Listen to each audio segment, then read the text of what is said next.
Who you're going to start with? Whatever you want.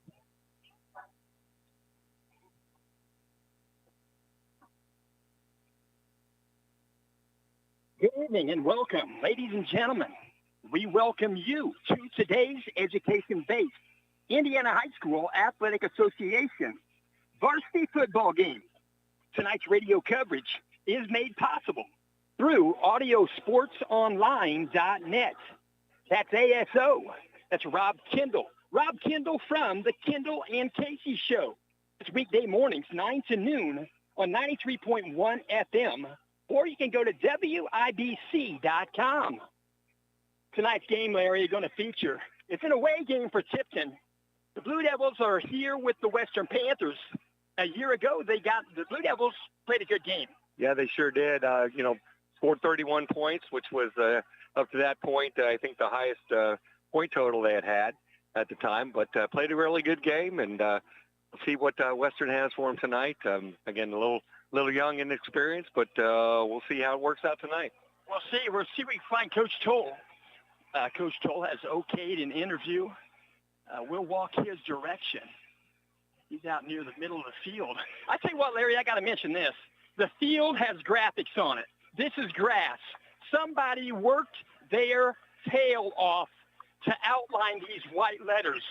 It says Western in one end zone and Panthers in the other, and all the yard markers on the field are outlined in black. They are white also. Somebody was out here for 3 or 4 days. You know all about that, being a sign producing guy yourself. And I remember years ago when you used to do Hamilton Heights end zones in the checkerboard pattern, a.k.a. the Tennessee Volunteers. That's a lot of work. 3 times we did that. Twice was orange and white. The other time, Coach wanted me to do a 7-on-7, orange and white. I said, is white and grass okay?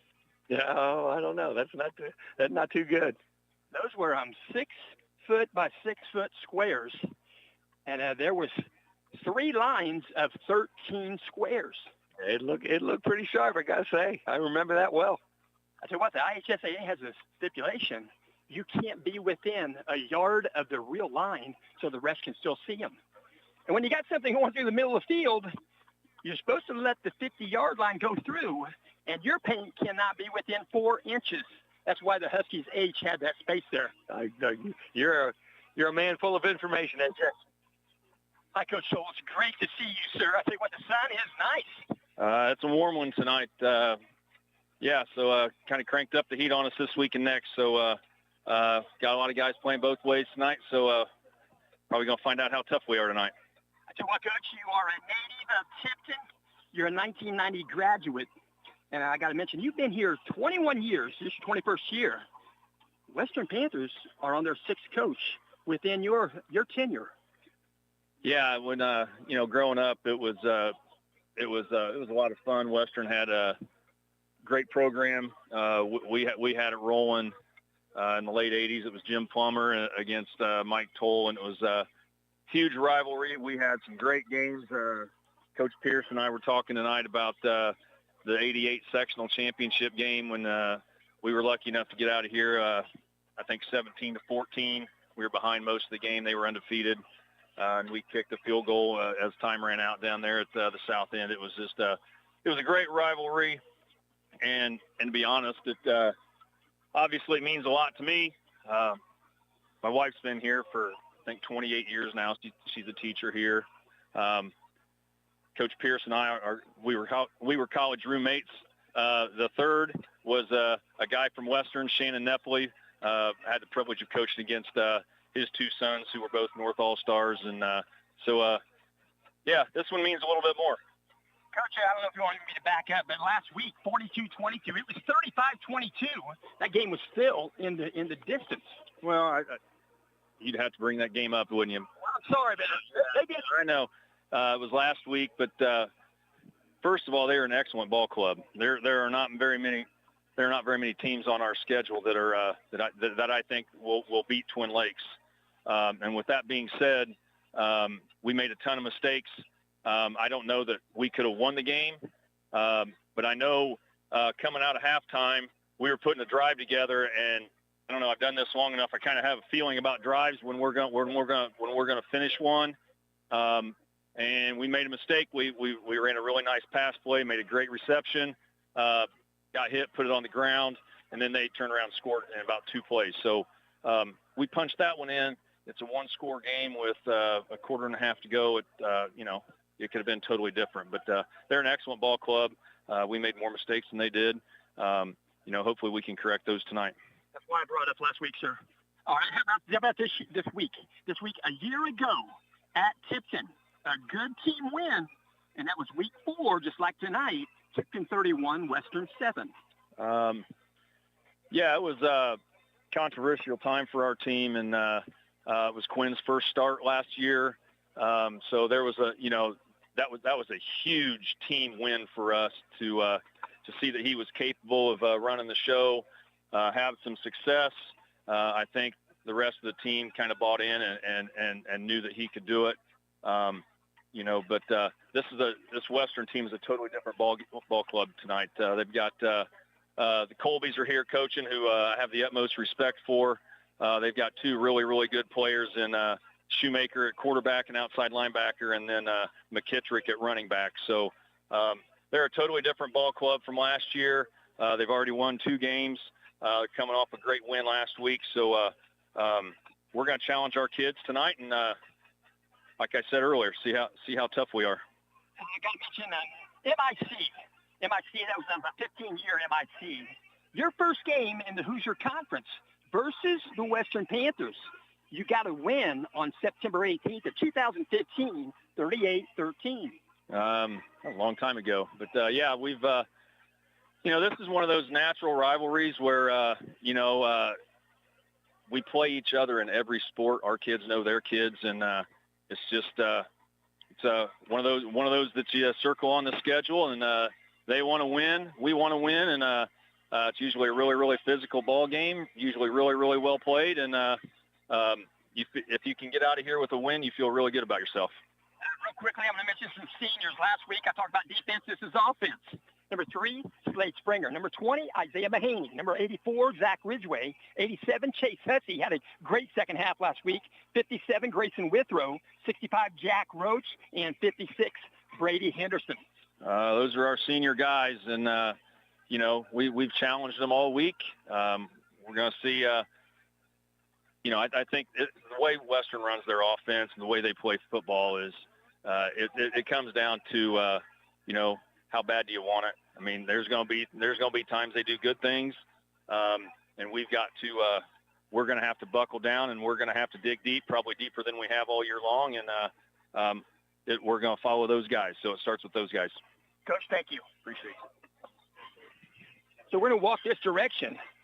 I tell you what, just again, everything that is asked of him, question-wise, he's ready to go with an answer. Yeah, he's like I said, he's not shy about sharing his feelings, and he's definitely knows that this game is something special to both schools. It's a rivalry, has been for a long time, and the one thing that again he mentioned, and I know myself, is that Western's going to give you 100% of what they got, and always a strong team, run the ball very, very well, and I don't expect that's going to change tonight. I'll tell you what, when Tipton shows up at Western, a lot of the times it's a rain game. I mean, Coach Stewart, the rain games, probably a couple with him, but I tell you what, I didn't mean anything about 6 coaches, but because some of the coaches, such as Nate Andrew, he had a reason to go to Northwood. We'll talk about that later. But we'll go up in the press box, and we'll do a little pregame. But as you said, it's going to be 87 degrees is what it got up to today. And they'll probably get down about 63 tonight. But tonight's a long way from this 87. Yeah. I hope, again, they're going to have a lot of water on the sidelines, and we'll also hopefully have some water to pour over their heads, because you need to have that as well in a game like tonight. As you mentioned, I'm curious if the officials have already instituted some timeouts to give water that don't go against the coach's timeouts. I'm not sure if they do that very much, but I haven't seen much of that, so we'll see what happens tonight with that. We'll see. We'll go this direction. We're going to walk through the spirit section right now. Western Panthers spirit section. They got rattlers right there. I don't know if noisemakers, especially cowbells are just off limits. Yeah, and those boom sticks, I think the little rattlers they have will be well within the decibel limits, approved of by the high school association. So I don't think there might be any trouble there, but I'm sure they'll also be raising their voices too. So that might bring the sound level up a little bit. But you got to admit, back in the day, we know about this. They're having a great time tonight. School's out. It's Friday night, and they're having a tremendous time on both sides of the stadium. Yeah, absolutely. And again, that's one of the things that's great about high school football. It's Friday night, where they all look forward to the weekend, relax a little bit from school. But when it comes to Friday nights, it's everybody out supporting and guys giving their all. So again, one of the reasons why I love this sport so much. So we're going to walk up the stairway. We're going to blend in with the crowd as they take their seats. Very kind environment right here. Have already been greeted by the athletic director, Mr. Hyman. That's Aaron Hyman. We're hoping he can speak with us during halftime for just a bit. He may drop by. He's an athletic director. He loves athletics. He's played it. Now he's watching his son Jack grow up. He's a seventh grader, plays quarterback. So we're gonna walk this direction. And a friend of mine here, Larry. I tell you what, this guy sitting beside you is the nicest man you'll ever meet. He's very kind. He's a writer. Write for Kokomo or yourself in Northern Plains, right? Kokomo paper. You want to send out any of your website? KokomoTribune.com. Sounds good. We may need some help during the show here, but I don't know. But so Kokomo paper here tonight. Tell you what, Larry, looking for a good game. I tell you what, both these teams, they're familiar with one another. But we're going to find out. I mean, this ought to be a good one. Yeah, absolutely. As Coach Stoll mentioned, they play each other in every sport, basketball, baseball, softball, soccer, you name it. And so they're familiar with one another, and, that makes for a good rivalry. So they're doing some congratulations. Austin Colby, new coach right here at Western Panther High School in his first year. We'll talk about each team first. We'll mention a little bit about the Western Panthers. Western Panthers High School was founded in 1949. Man, a gentleman, he's right down below us on the bleachers right there. He's got his back against the press box. He graduated from Western 1949. He went to school there. And we'll mention they have a school enrollment of 791. They're in Class 3A, Sectional 27. There are 8 in their sectional. In their sectional, Mechanic-Wall Braves, they're 3-0. Twin Lakes Indians, they're 3-0. Northwestern Tigers are 1-2. Peru Tigers are 1-2. Benton Central Bison are 0-3. Frankton Eagles are 0-3. West Lafayette Red Devils 0-3. That is uncommon. That sure is. The Red Devils usually have a pretty strong program and don't know what's going on up in West Lafayette, but I'm sure they're going to fix it for the rest of the year. So what, you should not worry because Coach Shane Fry will take care of business. And we'll also mention Western Panthers are 2-1. And the principal here at Western High School is Steve Edwards. The athletic director is Aaron Hyman. The athletic secretary, she is most instrumental year in, year out, every sport. That's Debbie Wilson. We'll mention Western High School is located at 2600 South 600 West. And that's Rushville, Indiana. That's Rushville, spelled like Russia. It's Rushville. And we'll mention it's 46979. You can dial them by phone by dialing 765-883-5541. On the web, it's WHSPanthers.com. They wear the colors black, gray, and white. They perform in the Hoosier Conference. They are in the Big School Division. Current standings through week 3 in the Big School Division, there's 5 teams out of the 9, and they are Logansport. They're number 1. They're listed as number 1. They're 3-0. Twin Lakes also 3-0. Underneath them is Western, 3rd position. They're 2-1. Hamilton Heights in 4th position. They're 1-2.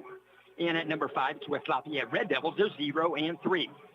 The Western Panthers are currently 2 wins, 1 loss on the season. Their coach is Austin Colby. Austin Colby is 2-1, first year at Western. He's working in year number 8 overall. He's 56 wins, 24 losses. He went to high school at Kokomo. He's a 2011 graduate. He went to college at Ball State University, 2015 graduate there. And we'll mention the next game on the agenda for Western. Going to be next Friday, the 19th of September. Hamilton Heights will be here with the Western Panthers. That'll be a Hoosier Conference big school division, and that'll be a conference game. It'll start at 7 p.m. And Larry's going through some notes right there. You okay? Okay, no problem. It's underneath your stuff right here. So Larry's going to talk to you a little bit about the Tipton Blue Devils. Thank you, AJ. Sorry about my little senior moment there. I was looking for a sheet that's right in front of my face. So, again, Tipton Blue Devils, founded in 1962, have an enrollment of 454. They are 2A, sectional number 36. There are 8 teams in that sectional. Alexandria Tigers are currently 3-0. Tipton Blue Devils 2-1. Eastern Comets 3-0. Rochester Zebras 2-1. Eastbrook Panthers 3-0. Blackford Bruins 0-3. Wabash Apaches 0-3, and Elwood Panthers 1-2. The principal at Tipton High School is Mr. Craig Leach. AD is Colin Quinn.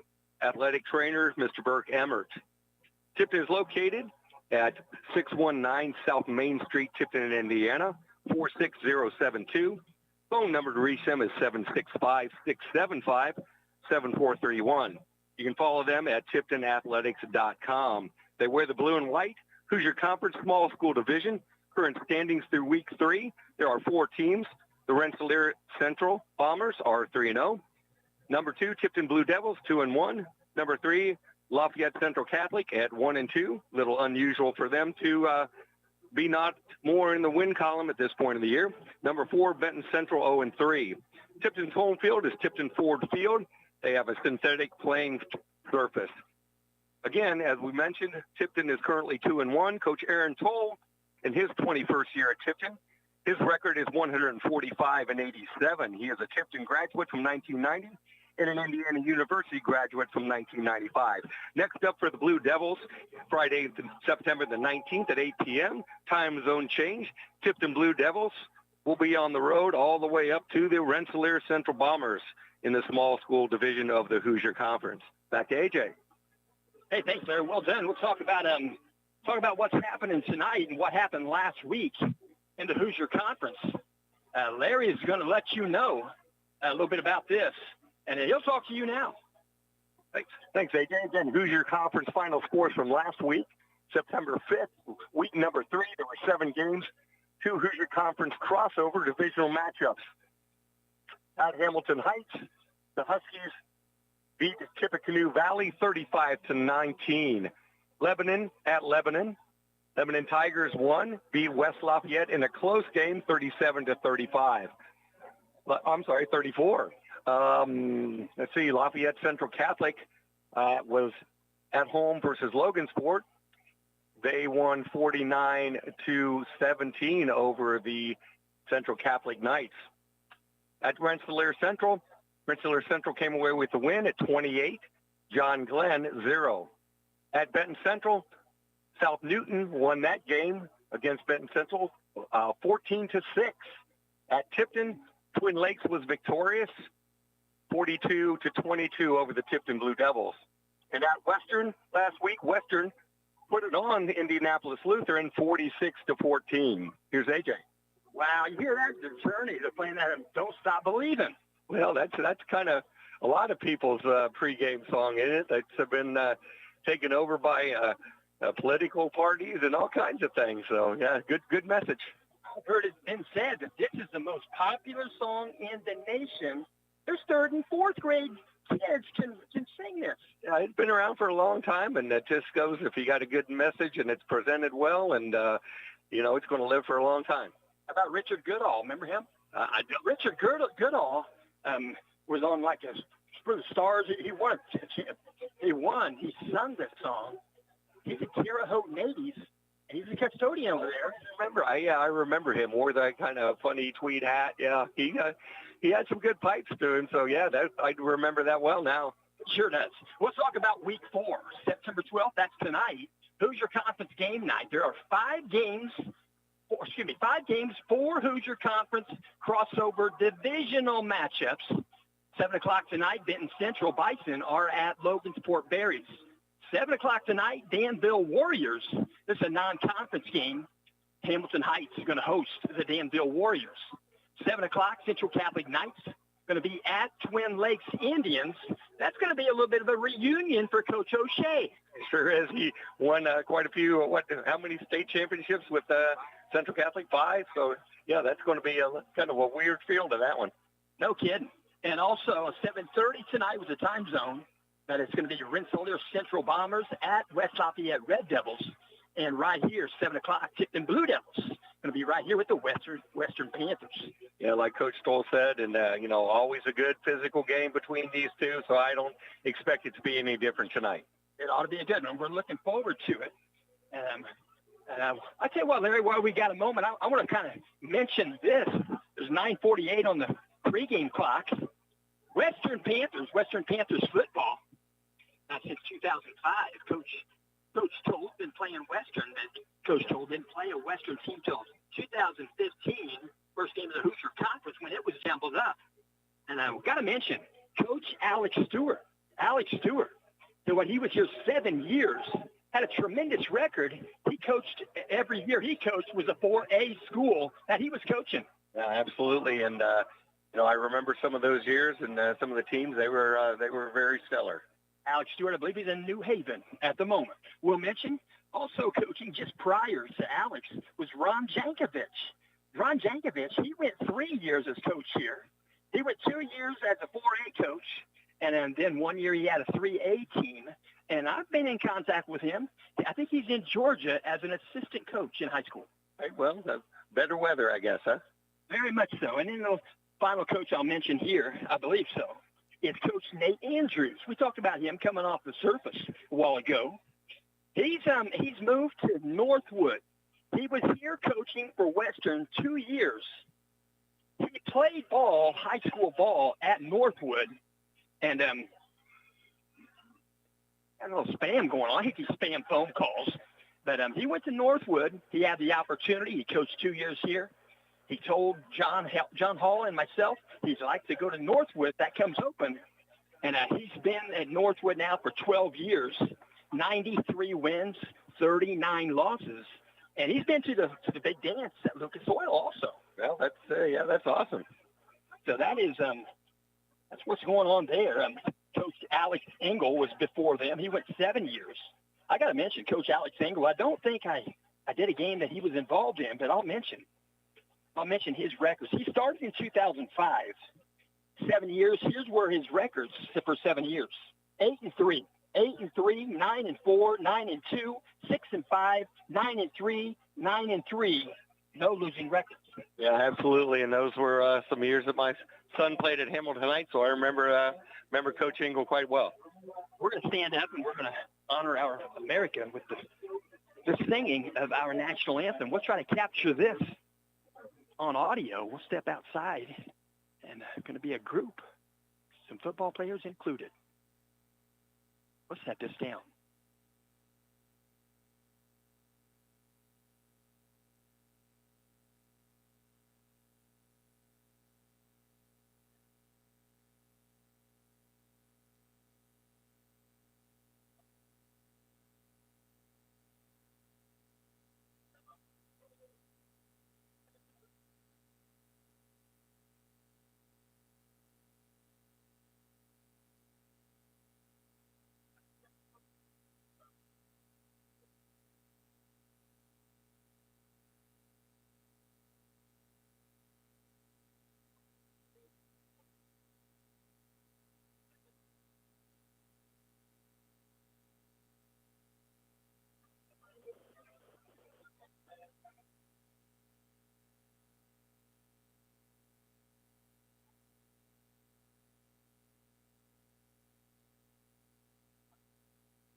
Wow.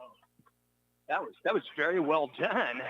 Didn't matter what you were wearing. There was about 60 to 70 Western students, and they had the microphones, and we could hear it all. Yeah, that was outstanding. I love it when I see there were 6 football players out there singing, a couple baseball players, some cheerleaders, soccer ladies. I love it when you see athletes, doing something else besides just sports all the time. And so athletics were well represented in the choir down there tonight. Give a little preps right here, a little props. Number 4, Brennan Walters. He's a senior. He's going to play football tonight. And also 67, Liam Costello. He's a sophomore. He's going to play football tonight. No big deal. He was singing. Absolutely. Like I said, I'd love to see that, and they did an outstanding job. I mean, I hope it came through on the broadcast just how high quality that was. I was thoroughly impressed. I hope they get to school and record that nicely, put it on CD and play it at events. Absolutely. Yeah, basketball games, volleyball, whatever you want to mention, that was tremendous. Absolutely. The referees are going to walk out near the center of the field. There's a nice-looking W right there. That is 30 feet to left and right. It's probably about 12, 15 feet tall. Yeah, I'm kind of used to the old Wisconsin-style W here at Western when my son played. They've kind of gone back to more the Washington Huskies type W out there, but it looks great. Absolutely. So the Blue Devils, they're stationed, getting ready to assemble right there in the back corner of the end zone. Blue Devils are going to, this particular field, Larry, north and south, and the Blue Devils are going to occupy the east sideline. Yeah, absolutely. So it's they'll be looking in the sun here for another half hour or so. So hopefully the Blue Devil fans brought their sunglasses tonight. So that's probably going to determine what kind of plays, pass plays, when they're called. They're going to be called on this side of the field. Well, you would think so, at least maybe the first quarter. But they're going to work that direction. The Blue Devils got together. I think they gave thanks, and they're going to jog now over to the sideline.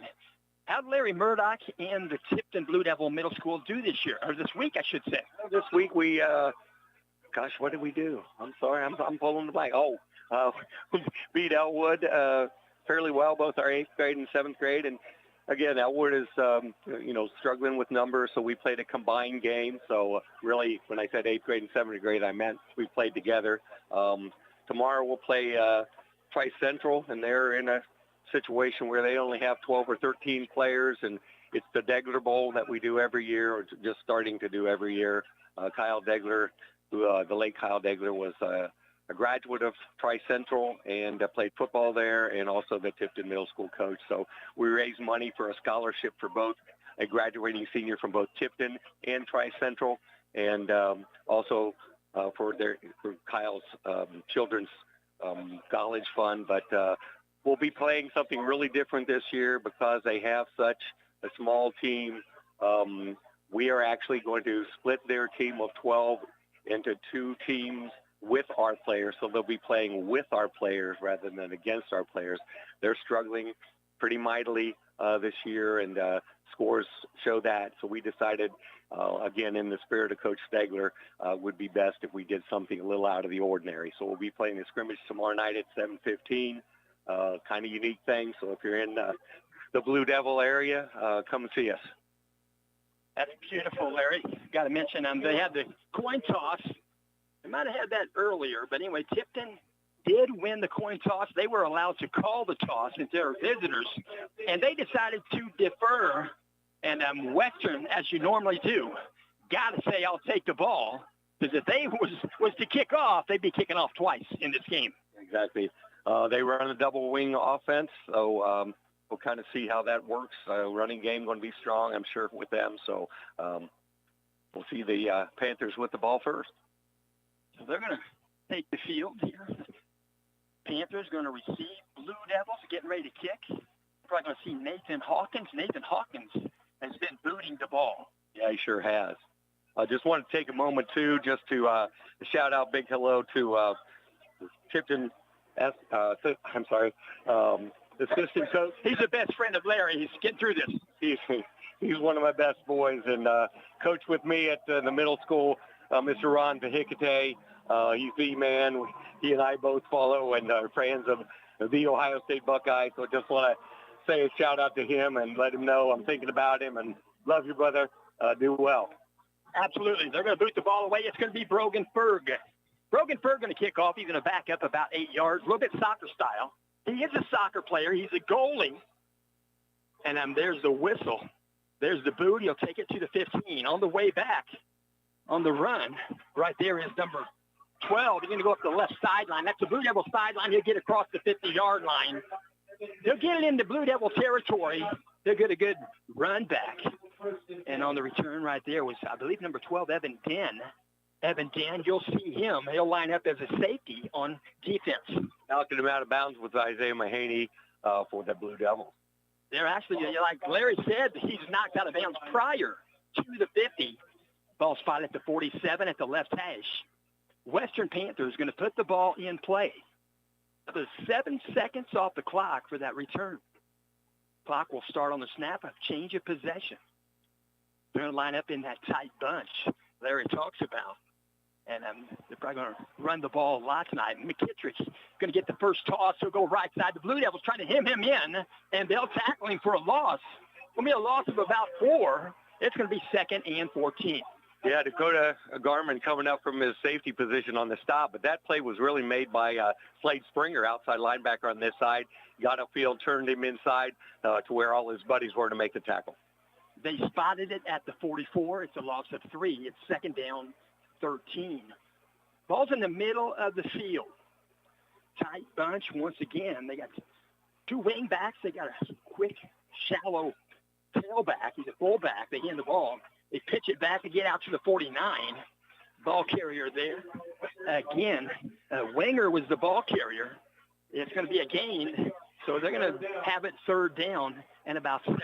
Yeah, it was Chase Hussey and Nathan Hawkins on the stop for the Blue Devils. So ball just barely into Western territory at their 49. Ball's in the middle of the field. It's right there on that W, nicely painted logo. It is opaque. So they're going to ask for the ball. Handoff. On the run right there, Levi Shoemaker. Shoemaker's going to get held up. He's not going to get first down yardage.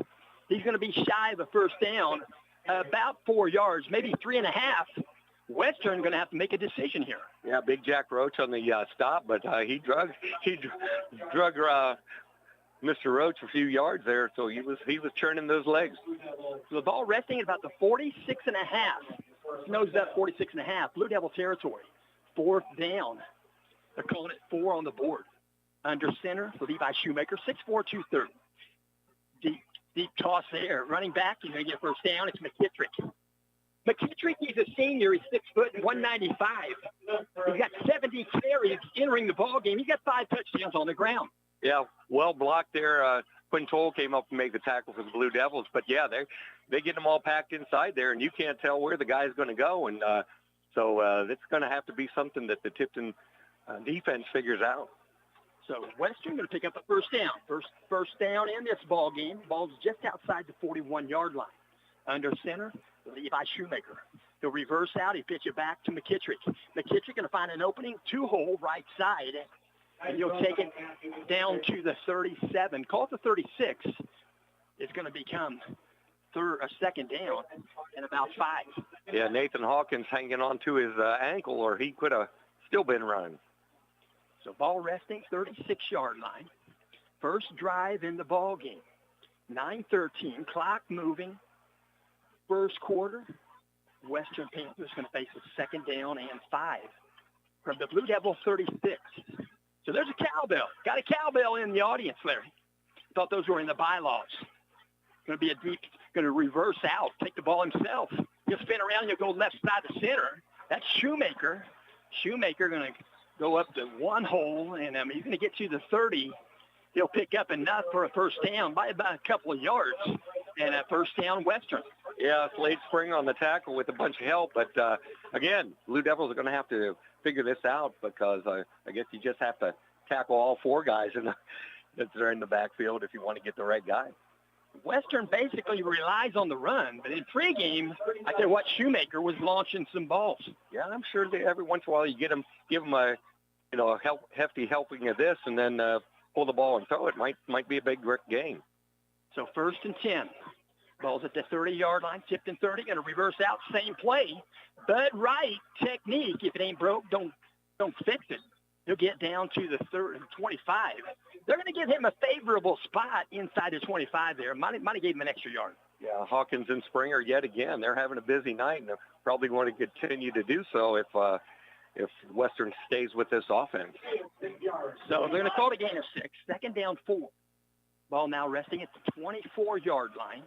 Tipton territory. It's at the right hash. Western going towards the scoreboard. They're going to the south. Going to be a handoff. A hand and pitch it back. McKittrick going to get through the line. He's going to go to the end zone. McKittrick got loose, and going to be the first touchdown of the ball game. Yeah, about 3 missed tackles there by the Devils, but he was running hard, so give him the credit for keeping his legs running and breaking those tackles. There was some sportsmanship after that play. Got to mention Nathan Hawkins was on the surface, and a Western Panther, also number 54, Jay Smith, senior, helps him up. The IHSAA loves and they smile when they see that. Yeah, absolutely. That's how the game's supposed to be played. So let's try the point after. Hold it. The boot is good. It's got high elevation, and it's through the uprights. And a nice kick right there. And it's a 7-0 contest. Yeah, this is going to get interesting because I think, especially with the Blue Devils down here, they may open it up a little bit. But, so it'll be a good balance to see, the run and the pass, from different teams here tonight. So the Blue Devils in their own huddle. And then across the way, right there at the numbers, Western Panthers, the kickoff huddle. We'll mention tonight's ball game is in part being brought to you by Hope Jewelers. Hope Jewelers, they're in Tipton. Precious times are made for precious moments.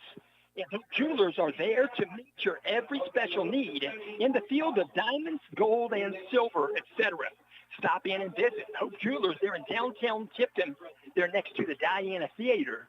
They're located at 135 East Jefferson Street, Tipton, Indiana, 46072. You can reach them by phone by dialing 765-675-9720. That's Hope Jewelers. They're open daily, Tuesday through Friday, 9:30 to 5:30. Saturday, they're open 9:30 to 2. That's Hope Jewelers in Tipton. So I'm going to kick from the left hash. I'm going to back up, a little bit soccer style. And they're going to kick off right there. And Maddox Williams, he's a junior, 6'1", 185. And here comes the approach. He's got the whistle. There's the boot. It's going to be a shorter kick, but good elevation. We're taken by Mahaney at the 15. Mahaney going to get out. You get a positive run back out near the 30. And the Blue Devils are going to put the ball in play at their own 30-yard line. Larry, wouldn't be some type of game if there was no punts in this game? Yeah, it could happen. You never know. But I mentioned this the last couple games with the kick return team. They bunch up so much that I think maybe they need to spread out a little bit, give the receivers a little time place to run. So the Blue Devils going to line up. 3 receivers, left side, right side of the field. Shotgun quarterback, Quinn Toll. He'll take the snap. He'll hand off. He's going to get to the line of scrimmage, not much further. That first handoff going to go to Slade Springer. It's going to bring up a 2nd down and 10. Yeah, McKittrick and Fraser teamed up for the tackle for the Panthers. So the Blue Devils going to huddle up. Play's going to come in. Actually, going to be told by long distance verbally. So they'll call the play maybe one time. Play clock right here on the surface. We'll look for it. I don't see one yet, but they might be doing that on the field. So shotgun, Quinn Toll. Going to drop the throw 2 steps. Looking right side, going to flush out right side. He'll let the ball go. He'll throw it out of bounds. He'll live for another down. He was floated out of bounds, and right there in his wheelhouse, right there was Chase Sullivan. Yeah, and Bryken, I believe it's Bryson Rucker on the number 81 was pursuing him pretty hotly, so he decided to just get rid of that ball. So he'll live for another down. It is going to be 3rd down. 3rd and 10. Blue Devils break huddle.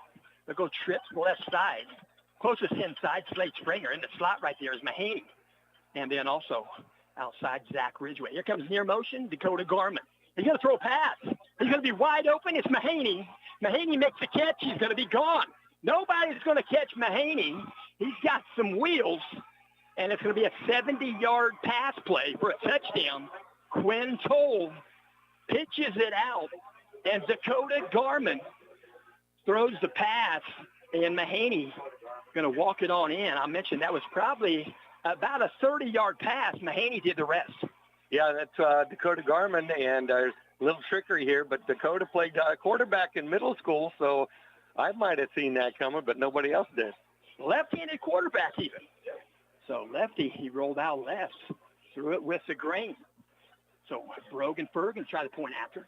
Here comes the hold. Quinn Toll, there's the boot. And he's going to go through the uprights. We have a tie game, Larry. No punts. Been 2 possessions, one for each side. No punch yet. Yeah, well, again, if it keeps working, why do something any different? So we'll see if that continues.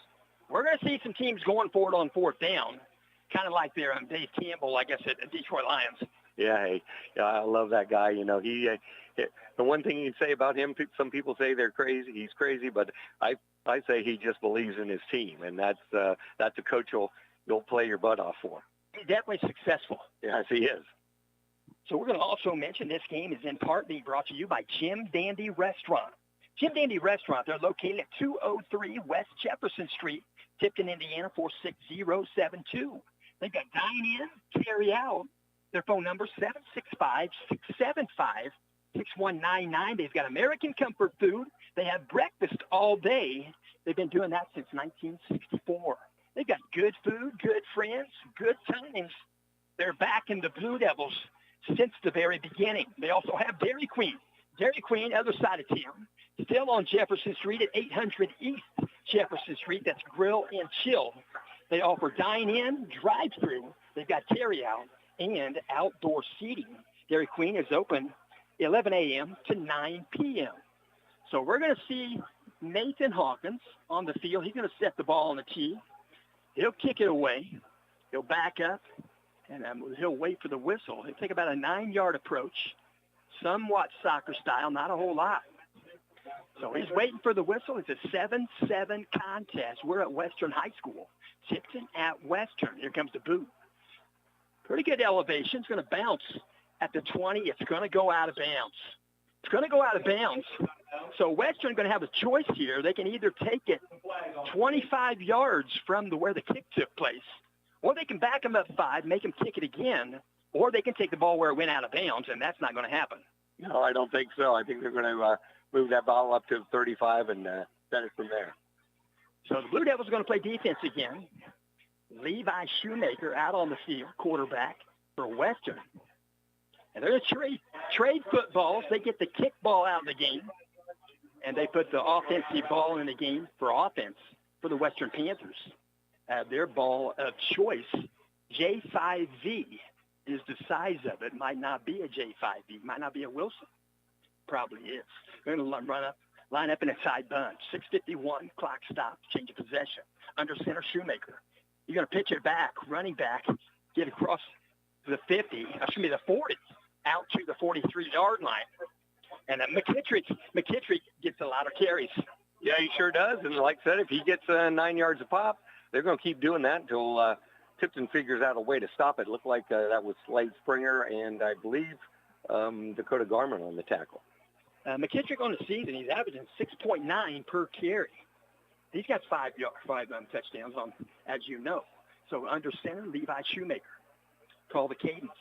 Deep motion. They're going to take it. Shoemaker's going to turn right around clockwise, and he'll take a good run inside the Blue Devils' 40-yard line. They'll spot him at the 39, first down, Western. Yeah, that little fake pitch and carry right up the middle by the quarterback. Tipton hasn't figured out how to stop that. So they move the chains. Ball's at the 39, Tipton territory. Clock moving, 6:02. It's a 7-7 contest. Each team has had one possession. They put it in the end zone. Second possession of the evening for Western. Under center, Levi Shoemaker. Reverse out, he pitch it back. On the carry is McKittrick. That's Matthew McKittrick. And he'll have a positive gain. He's going to get it to the 35. It's going to be second and about 6. Late Springer again on this stop for the Blue Devils. And again, I don't want to question things, but I think I might run with a 5-man front here rather than the 4-4 that Tipton's been running. You got to stop that inside run. So they're spotting at the 34. It's going to become second down 5 for Western. They'll break huddle in unison with a hand clap. They'll work from the right hash. 5:14, clock moving. Under center, Levi Shoemaker, as mentioned, 6'4", 230. He'll reverse out. He'll pitch it. They'll go right side. McKittrick's got an opening. He's going to go up down the sideline. Emberton tried to make a tackle there, trying to push him out of bounds. Emberton's going to be on the surface for just a bit, but it's a touchdown for Matthew McKittrick, and we've got the horn to deal with too. Yeah, there you go. Well, I'll tell you what, Tipton did exactly what I was thinking, and they actually had a 6-man front, and as soon as you do that, they take it outside and score the touchdown. So a lot of offense so far in the ballgame. They're going to spot it. The holder for Western is number 1, Kason Messner. He's a sophomore. He's also a quarterback. He's a defensive back. He's 6', 175. There's the hold. There's the boot. And it's through the uprights. So Western, 2 touchdowns, 2 successful, 1-point kicks. It's a 14-7 contest. Tipton going to get their second possession. Now, I'm not sure what their rush per or yards per rush is, but it's pretty good. And like I said, there's no question. I mean, they're coming right at them, not doing anything wild, but you just got to try to stop them. Absolutely. So we'll also mention tonight's ball game is being brought to you by Rutledge Well Drilling. Rutledge Well Drilling and Pump Service Incorporated. When you think of water, think of Rutledge Well Drilling. Pumps, sales, service, water conditioning, water softeners, iron filters, and trenching. You can call Rutledge Well Drilling and Pump Service Incorporated. You can dial them up at 765-292-2315. Again, that's 765-292-2315. Or you can visit them on their website, rutledgewelldrilling.com. They're just west of Highway 19 there in Atlanta. Couple of miles on 296th Street. They're licensed, they're insured, they're honest, dependable, and always professional. That's Mike, Nathan, and Levi Rutledge. And yes, Mike is still the main drip. So they're backed up, getting ready to kick. And then there's the whistle. It'll be a 7-yard approach. Here comes the kick. High elevation, not real long. He's averaging 49.8 per kick. He'll be taking at the 17-yard line. They're going to set up the wall. They get a return, but they'll start a little bit deeper in their territory. Yeah, again, just right up the middle, a tight formation for the kick return team wall. And it looked like Dakota Garment could get through the wall himself. So it's going to be 1st and 10. Blue Devils going to start from their own 26-yard line. Ball's nosed up, pretty much in the middle of the field. That sun is glistening. Yeah, as you know, west to the east, that sun looks bad. Pretty tough for the Blue Devil fans. They're probably having to shade their eyes so far. Shotgun, Quintal going to hand off, go up the middle. Be blocked there. Ball might have come loose, and I believe it did. So Western acting like, and they're going to say they have the football. So the Blue Devils are going to let Western take over offensively. Right there, I believe the 25-yard line, right near the line of scrimmage. And Blue Devils going to play defense with 4:50 left here in the first quarter. Yeah, great foreign tackle there by Evan Din, number 12 for the Western Panthers, and knocked the ball loose. So Blue Devils going to play defense. 4:50 left here in the first quarter. Change of possession. Clock will start on the snap. They're going to line up again under center. Number 2, Levi Shoemaker. He's a senior. He'll take the snap, go deep motion to Kittrick. He'll get the pitch. They'll go left to right, deep. He'll go right side. They're going to block out in front of him. He's going to get a first down. He'll be inside the 10, maybe inside the 5. They're going to spot him at the 4-yard line, and it's going to be another first down for the Western Panthers. Yeah, that'll add to their friends here from Tipton, Kokomo Tribune told us their average was just a little under 10 yards a carry. That'll up that total right there. So just inside the 5 from the right hash. Western Panthers are to the line of scrimmage. 4:42 left. He got out of bounds. Clock stops. Under center, Levi Shoemaker goes deep motion the other way. And Levi Shoemaker going to take it himself. He's going to get in. They're going to keep the pile moving. Pretty good-sized young man. I didn't see Larry. I was shielded by the window, but they have a tush push going on there. Okay. Did they have a tush push there at all? I don't think so. He just, again, did that fake pitch and turned it right upfield and, just kept turning his legs. So Western Panthers is going to score quickly here on this possession. Going to line up for the point after touchdown. 20-7. Western in front. There's a snap. There's the hold. There's the boot. And it's right down the middle through the uprights. The 21-7 contest, Larry. 4:35 left in the first quarter, and there's 28 points on the board. Well, that's one thing you can't do when you're a close game like this is turn the ball over. And so Tipton is in the hole one of those right now. Pretty much you always want to win the turnover margin, but this game is far from over. Yeah. They're not going to quit. That's for darn sure, and look for them to, put the ball in the air. That's really the only thing that they've had as a positive on the offense so far. Quit, not in the vocabulary. No, not at all. So they're going to kick off. Blue Devils are going to kick the ball away. We do thank you for listening. And the Blue Devils are going to line up for a return right here. Deep man on the right is Isaiah Mahaney. He's going to stand near the 11. And just adjacent to him, to his left, is Dakota Garman. He'll stand near the 11, maybe the 10. So they're going to boot the ball away. They're going to line it up to put the tee down. Block. Right there at the left hash, 40-yard line. 4:35 on the game clock. And there it is. And, I see the play clock. It's a little bit lighter in nature. It's not magenta balls. But I see it now. So here comes the kickoff. Panthers about 7 yards deep, soccer style. And here comes the approach. There's the boot. Probably his best kick of the evening. Going to take Mahaney to the 4-yard line. He'll lose the ball for a moment, pick it up at the 2, and he'll be on his way back. And Mahaney going to get through a pack of Panthers right there. He'll take it out to the 4.5, close to the 5. He got out to the 5, Larry. That could have been much different. Yeah, he bobbled the ball there and had no other choice than to pick it up and try to make something out of it. But a host of Panthers down there to not let him get it, not let him get any more than out to the 5. So Blue Devils are going to set up offensively. 95 yards in front of them. That's why they practice. That's why this is a 100-yard field. It's not Canadian. So they're going to line up in a shotgun. Quinn Toll, single man in the backfield. Slot left, or should we slot right? They'll hand off. They'll try to get out of no man's land. They'll punch it out. They'll take it out to near the 8-yard line. And the Blue Devils are going to live right there. It's going to be second down. I think it was Zane Durham, wasn't it? Sure was, yeah. Sean Devine on the stop for the Panthers. But, again, not very much line surge there from the Blue Devils at this point.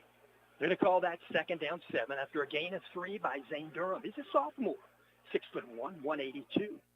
They'll line up in the slot, left side. Dakota Garman in the slot. Going to hand off. Running back, he'll hit the hole. He'll go left side, one hole. We get across 10. They'll spot him near the 12. It's going to be a third down. Blue Devils going to have it about 3rd and 2. Daniel Osley on the tackle for the Panthers. So they'll go back to the huddle. Quinn Toll with the play in mind. He'll look at the wrist bracelet. He'll call the play in the huddle. 3:26, clock moving, first quarter. 21-7 contest, Western in front. Blue Devils on their 3rd possession. Going to line up in a shotgun. They need 2 for a first. 3rd down. Shotgun. Single man in the backfield. Caden, snap, Toll. Going to run a quarterback draw. And, didn't get back. They're going to have to punt the ball out of there. It's going to be a 4th down, and it's going to become 4th and probably about 6.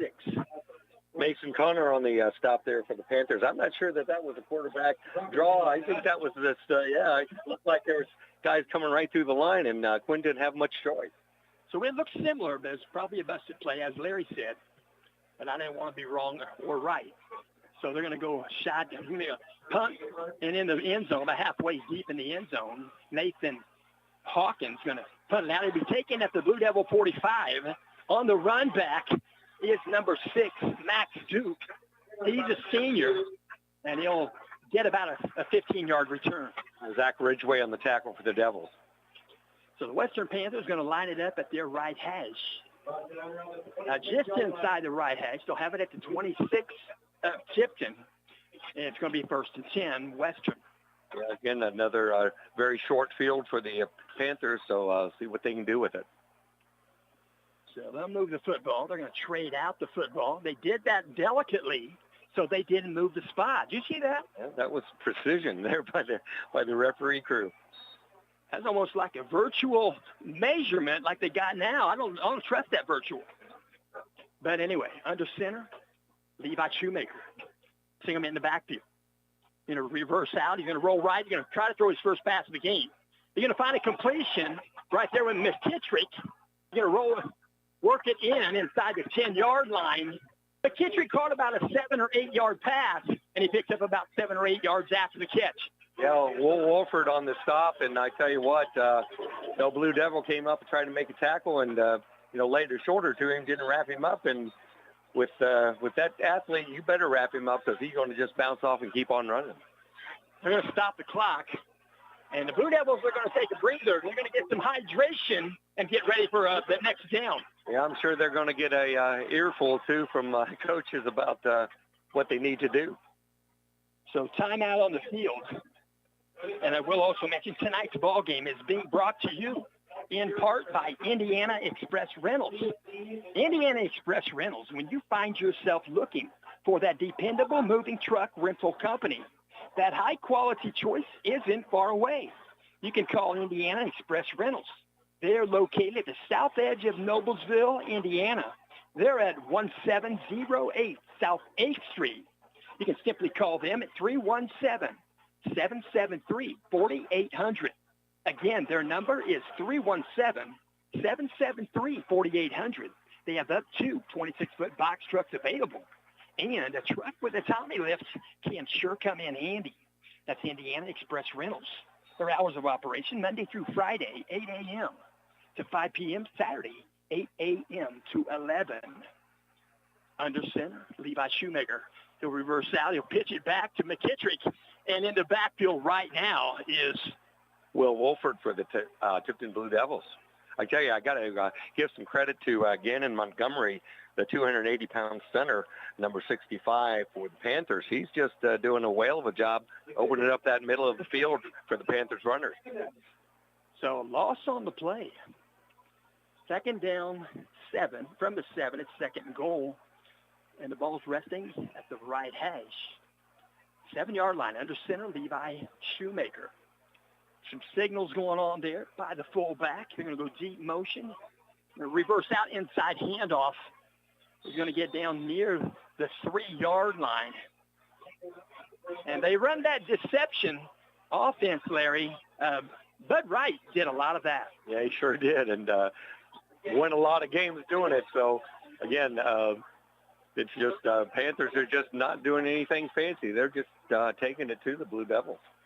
So 1:08, clock moving, ball's in the center of the field. Spotted at the 3-yard line. 3rd down, goal from the 3. Blue Devils looking to make a stop. They're going to pitch it. Going to fake the pitch. He'll take the ball himself. And then they're going to stop him. Blue Devils put the stop on him near the 2-yard line. It's going to be 4th and goal from the 2. It's going to be a big, big play here. Blue Devils take over on downs. I don't think they'd mind starting at the 2. Yeah, they better than the other thing, which is getting in the end zone again. So 4th and goal from a 2. Play clock is at 18. They got to snap this one. The game clock's at 28.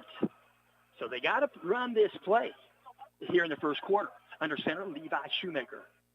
Deep motion. He's going to reverse out. He'll turn around and run the ball himself. And he'll get across the goal line.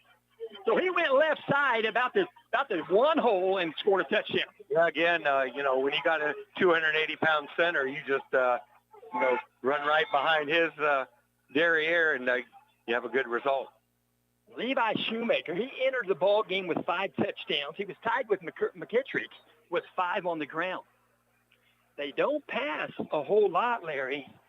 Look here. 1 touchdown in the air. He's completed 7 out of 15. Now he's 8 out of 15. Point after touchdown is good. But Shoemaker can throw the ball. Yeah, he can. And like I said, the one big challenge for the Blue Devil football team is they're not that big. They pursue the ball very well. But, when you're going up against a line that's, is basically a 6-man line or 7-man line at 215, 250, 210, 280, 215, 240, you better have some weight to you because they're just going to push you around if you don't. So we'll see what the Tipton Blue Devils coaches come up with trying to put together a defense to stop that. We want to also mention the game is in part being brought to you by Edward Jones. That's in Tipton.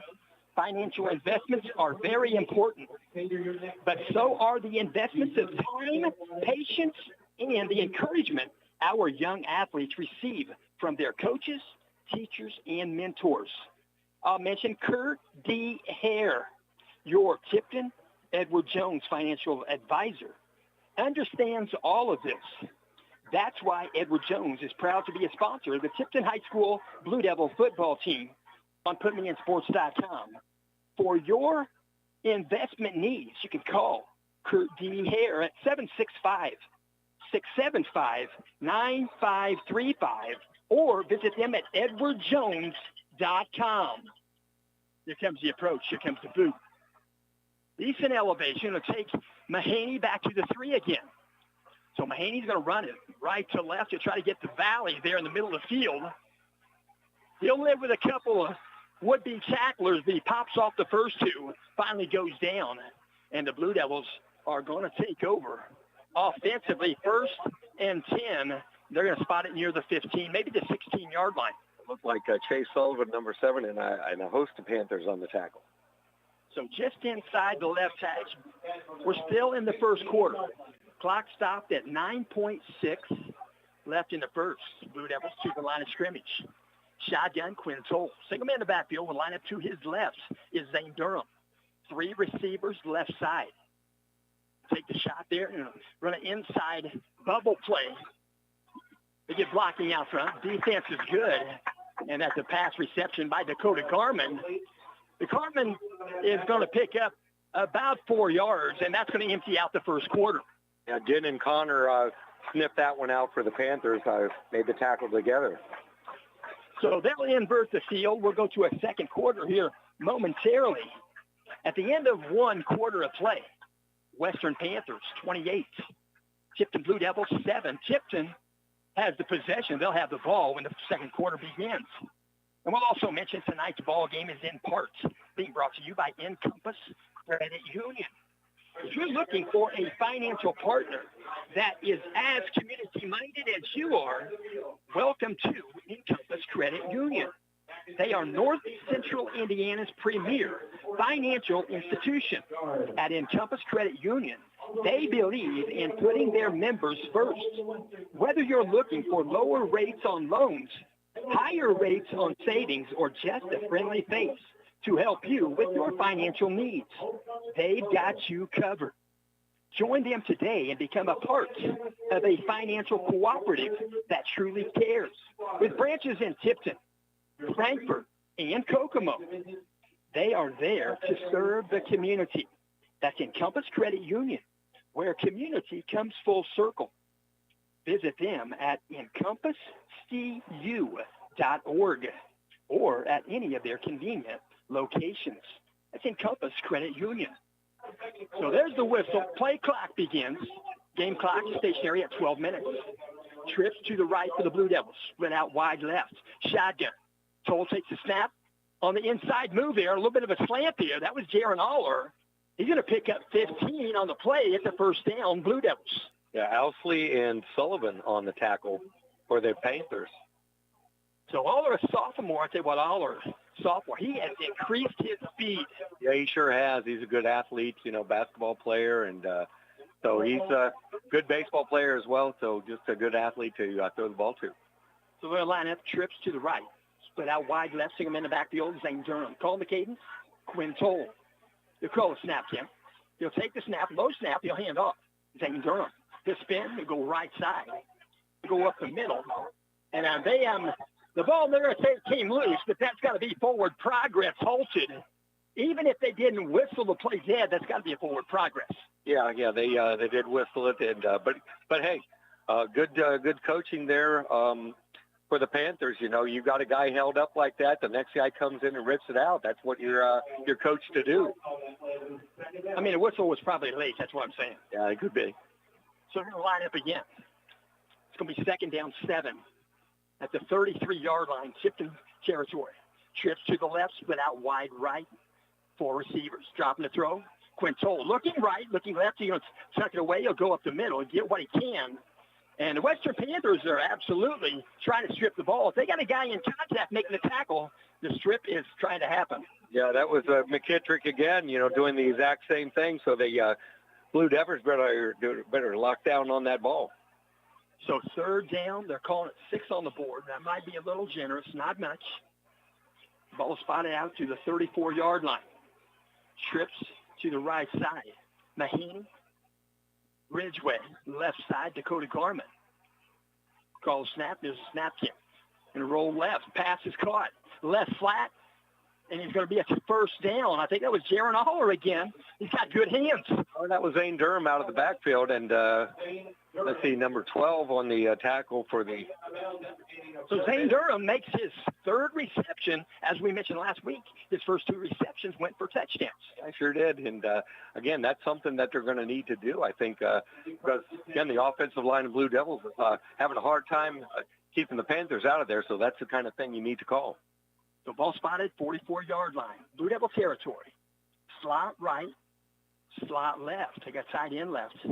Shotgun, single man in the backfield. Take the handoff, pass play. A little bit inward slant there. It'll be a 1st down, a nice grab, and that was Jaron Aller making the catch. Yeah, there was Jaron, and looks like Kason Messmer on the tackle for the Panthers. So the Blue Devils moved the chains, and they also moved the football to the other side of the 50-yard line. 9:30 left here in the 2nd quarter. 28-7. Blue Devils trying to catch up on the scoreboard. Still in a lot of time left here in the 2nd quarter. They're going to line up. Jaron Aller behind the left tackle. As a fullback, they're going to stop play. They're going to blow the play dead before it happens. And the official's going to let us know that in the neutral zone was the Western Panthers going to give us 5 yards free. Yeah, they were coming after Quintoll after those couple throws here, so I just got they were a little too early. So they pick up an easy 5 yards. It's 1st and 5, and that might change the play call for Dustin Shear to a 1st and 5. Yeah, I'm not sure. This is something, these short passes are something that's working for the Blue Devils, taking away that rush of the defensive line, so we'll see what they do. Slot right. Here comes the snap. Quintoll trying to hand off. He'll get the ball back. Try to get it to Zane Durham. It went off his hip there. Ended up on the surface. But quarterback Quintoll saw the whole thing. You got to watch the handoff for that reason. Well, I think that might have been a little bit of an option there. And, you know, he stuck the ball in there. Zane Durham decided he wanted it, and Quinn didn't want him to have it and put it on the ground. So they'll line up in a shotgun again. 2nd down. They lost 1. 2nd and 6. Slot right, slot left to the short side of the field. Takes a snap, Quintoll. To turn around and try to throw it. His passing lane was dissolved. He'll run it forward. And he's going to pick up a positive gain. Not a whole lot. But it's going to be 8-12 left here in the quarter. It's 3rd down and 4. Sean Devine on tackle with the Panthers. But, yeah, Quinn, what his first read wasn't there, so he just decided to, put his head down and see how much he could get. So from the 37 of Western, ball's at the left hash for the Blue Devils. They are traveling to the south towards the scoreboard. Shotgun snap. They'll hand off this time. Zane Durham. They'll go left side about the 3-hole. He might get 1 on the carry, but he met a brick wall right there, and it's going to become 4th down, and they're probably going to call it 4. Yeah, Daniel Ousley as well as number 18. That was Easton Ford. I'm sorry, Mason Connor on the stop. So left hash, 4th down. Blue Devils offense on the field. They're going to line up with Zach Ridgway split out wide right. In the slot is Dakota Garment. Double tight end. Jaron Aller right side. Probably Chase Hersey on the left side. He is. And they're going to say yes, this one's on the on the Blue Devils. Blue Devils are going to move just slightly, and it's illegal procedure. So they'll back up 5, and that's going to become 4th and 9. But probably still, now they might send out their punting unit. We don't know. They might try to lock him in there. But they're going to try to pin him in, and they might send out their punting unit. Yeah, it looks like Nathan Hawkins is dropping back, see if he can't pin the Panthers deep in their own territory. So Quinn Toll, the up back doing the blocking. He'll do the blocking. They're going to give us the yardage right back. So I'm guessing Toll's going to send the offense back out because in the neutral zone before the snap was Western this time. A little tit for tat there. So, it looks like the Blue Devils are going to bring their offense back on the field. So it is 4th and 4 once again. He starts the play clock. It's at 20 seconds. Game clock at 6:45. Quinn Toll in the huddle calling the play. 15, 14 seconds. They break huddle. They're going to the line of scrimmage. 10 seconds. Slot right. Double tight end. Might be the same play they didn't run on that illegal procedure play. Play clock at 2. Snap. Pass play. Quinn Toll. Tall pass off the fingertips. Right there. Zach Ridgway. But Ridgway had good defense against him. Yeah, that was a little tight pass, but I kind of thought they might send that out to their big tight end there, but that's not to any avail for him. That was Max Duke on the coverage, but there's a flag on the play, Larry. We'll find out here. The umpire's going to say holding against Tipton. They'll decline that, and they'll get the ball on down. So holding play, holding call, probably not going to even go in the books. Well, that's you can tell that the Devils are struggling on the line, so you're going to get that. A guy gets tired of getting beat, he's going to latch on to somebody. So Western Panthers going to take over. They'll take over. They'll go away from the scoreboard for the first time here tonight in the second quarter. 6:23 on the game clock. Clock stationary. Change of possession. 28-7 contest. Blue Devils playing defense right here. Going to work under center, Levi Shoemaker. Single man in the backfield. He's going to open up to the hole. He's going to hand back. McKittrick will see the ball carrier. McKittrick's going to get out, maybe a 9-yard gain. They're going to call it about an 8-yard gain. It's going to be 2nd and 2. Yeah, it looked like Dakota Garment on the tackle, but it looked like, who was that? I think Grayson Weatherow had him kind of in the backfield, but again, he broke the tackle, running hard. So clock moving, under 6 minutes, 5:55. Ball spotted at the 46 of Western, right there near the logo. Under center, Shoemaker. You're going to reverse out, pitch it back again. Ball carrier going to turn it up across the 50. Ball carrier there on that play was number 20, Eli Winger. Winger's a junior. He's 5'7", 165. Yeah, looks like Parker Capshaw, number 88, came up and made the tackle. Sophomore in at the safety position. So Winger picks that first down yardage. They move the chains. Ball's just moved across the 50-yard line at the Blue Devils 48. So it's at the left hash. They line up again. Tight bunch right there. Fucking Bud Wright offense. They're going to reverse out. Might have missed the handoff, but going to take it himself. And then Shoemaker is going to pick up the first down. So it'll get it to the 35-yard line. It's going to be 1st and 10 for the Western Panthers. It looked like, I believe, Chase Hussey on the tackle. But, again, 3 or 4 Blue Devils just falling off of him. Can't get him wrapped up. They've got the lights on. They're coming to full fruition here. But they're just like Tipton's lights and just like Franklin's lights. They must be good lights. Under center, Shoemaker. Let's pitch it back. Positive gain. You'll go 3-hole left side inside the 30-yard line. Again, ball carrier was Winger. And that's Will Wolford, and he's not going to miss too many tackles. He he wraps guys up. Strong young man, not that big, but he's a tough kid. So the ball moves in inside the 30 at the 29. 2nd down 4. Western Panthers going to break huddle. So the Panthers working from the left hash. Under center, Levi Shoemaker. They got two in the backfield. They got a tight fullback. They're going to pitch it back to McKittrick. McKittrick, senior athlete. He'll go right side about the 4-hole. He'll keep his legs moving. He'll get inside the 20. They'll tackle him at the 19. It's going to be 1st and 10. And that looked like Chase Hussey on the tackle, but great blocking over there on the left side between number 54, Jay Smith, and number 77, Jackson Trinity, I believe, for the Panthers. So ball's resting at the 19-yard line. It's nosed up to the 19 from the left hash. Clock moving, 3:46. Second quarter.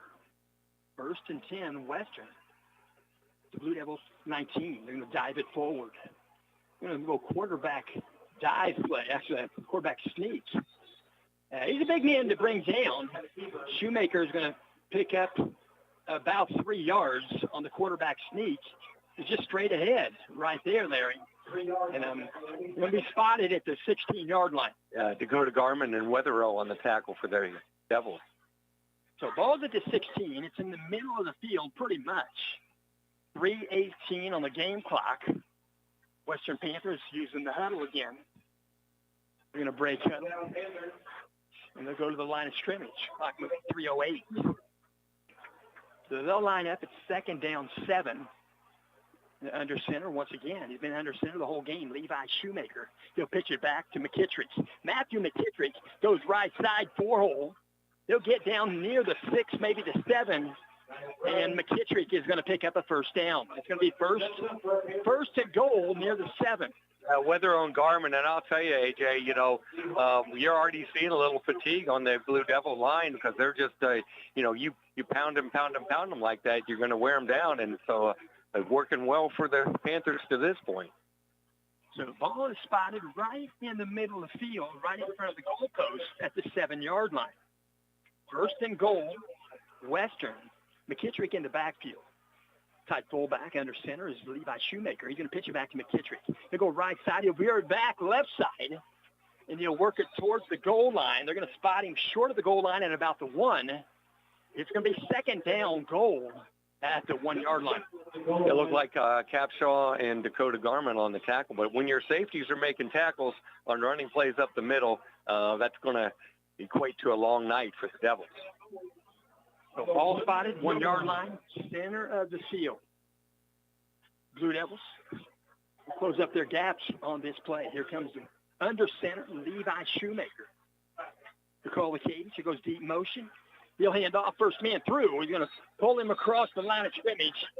The tackle was made.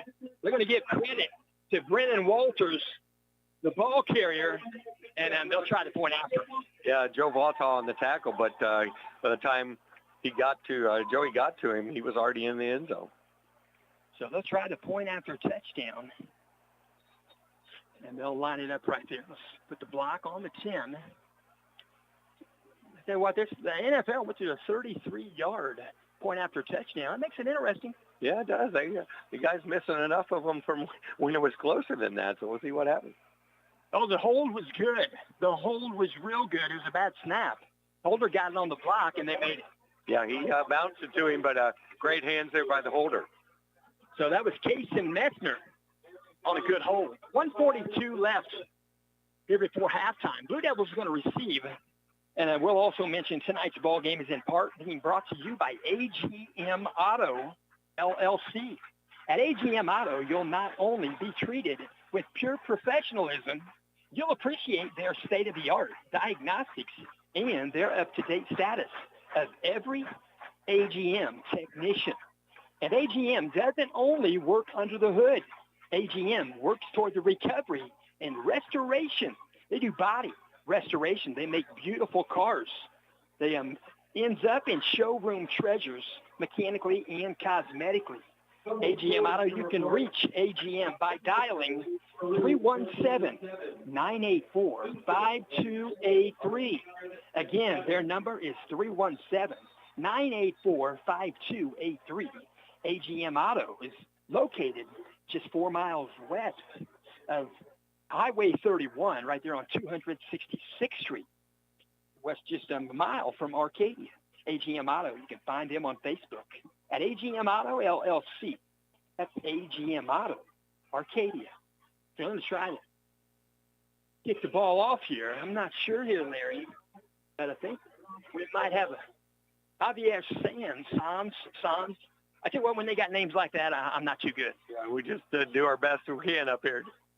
So I know I'm baseball, Frankfurt hot dogs. They got a lot of them type of names. You got a lot of Hispanics over there, and a lot on the soccer team, wrestling team, and so yeah, it's you gotta brush up on your pronunciation. Hispanics play good baseball. They watch the ball. They don't swing it non-strikes. It's gonna be a squib kick, taking it to 31. That's Chase Hussey. He's going to go up the sideline. It's the Western Panthers sideline. And Chase Hussey brings that ball out to about the 44. They're going to spot him. They're going to say he went out of bounds at the 38. It looked like Daniel Owsley knocked him out of bounds. So they'll bring it in from the sideline.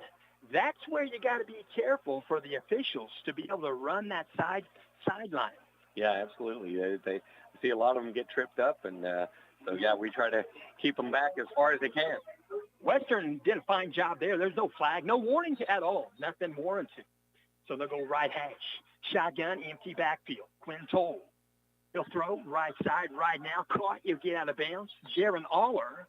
Aller's going to pick up 4 on the reception. He'll stop the clock in a hurry. 1:33 left here in the second quarter. Yeah, I think that's the best choice, for the Blue Devils at those type of plays with shotgun snap, and Quinn just turns and throws it outside in good completion, so he can move the ball that way. Keep doing it.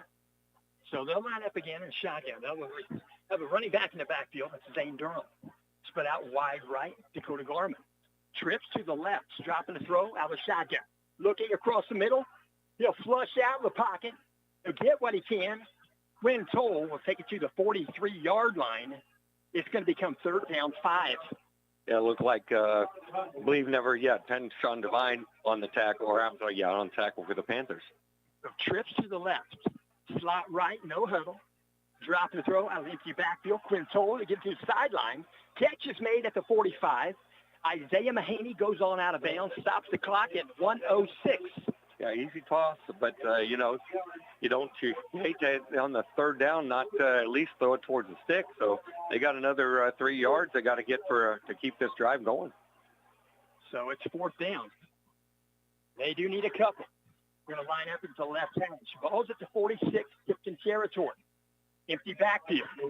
Quinn Toll. Double wing, double H back, split out wide right is Dakota Garman. Going to punt. So Nathan Hawkins going to punt it out of there. Going to get a good favorable roll. He's going to let it roll to the 5. He finally picks it up on a good bounce. Realizes then they're going to throw a flag. It's going to be holding. There's going to be 2 flags back near the 15-yard line. They're going to represent the same penalty, and it's going to be on Western. It looked like Jaron Aller on the stop there for the Blue Devils, but we'll see what's going on here. Holding. Going to be a holding penalty. There's 2 flags. One came in, then the other official agreed. He threw his flag in. Yeah, I'm sure Coach is going to give somebody a handful because, that guy was way, way behind the ball carrier and took a nice shot on somebody for the Blue Devils, and that's just not what you're going to get penalized for that every time. It was a personal foul. If I was to guess, the symbol was blocked. No. Helmet to helmet is what I read them signals before I came over here, Larry, but I forgot that one. Yeah, I'm not sure either, but all we can say is that it was wrong, right? It's going to be backed up. They're going to back it up to the 7. 52 seconds left. I'm not sure. We may see Levi Shoemaker's arm here, but they may just keep it on the ground. Yeah, I bet they're just going to run the ball. They've been having good luck with that. So they're going to blow the whistle. They're going to stop the play. It's going to run a little bit off the clock, but they're trying to kill the play. And a flag on the play, it's illegal procedure. My guess is they're not going to put the time back on the clock. It wasn't much. That illegal procedure, they're backing up half the distance to the 3.5. Well, they tried to catch the Blue Devils off guard there. They rushed to the ball and snapped it real quick, and so somebody wasn't set. So quarterback's job is to make sure everybody's set for, they call it a second. They want close to a second. Under center, Levi Shoemaker. Deep man, going to reverse out, going to pitch it back. It's a running play to get it out near the 6-yard line. And the clock is stopped at 42 seconds. And I'm curious, Western stopping that clock? I don't think so. I wouldn't understand why. I think that probably was the Blue Devils thinking maybe they can get the ball back here. But, yeah, strange timeout. Well, good. I'm glad. And I will also mention tonight's ball game is in part being brought to you by Lisa Stokes-Bear. At Century 21, she's a real estate agent. She has an IQ that will work for the benefit of you. That's Lisa Stokes-Bear. She specializes in residential and corporate relocations. She has a vast knowledge with more than 25 years of question answering experience. Lisa's good. Let Lisa look or let Lisa list. She knows that each home is precious. That's Lisa Stokes-Bear, Century 21. She's with the Sheets Company, and that's right there at the Marion County line, Hampton-Marion County line on 96th Street. She's more than highly commended and recommended, and that's Lisa Stokes-Bear, real estate agent, real estate broker.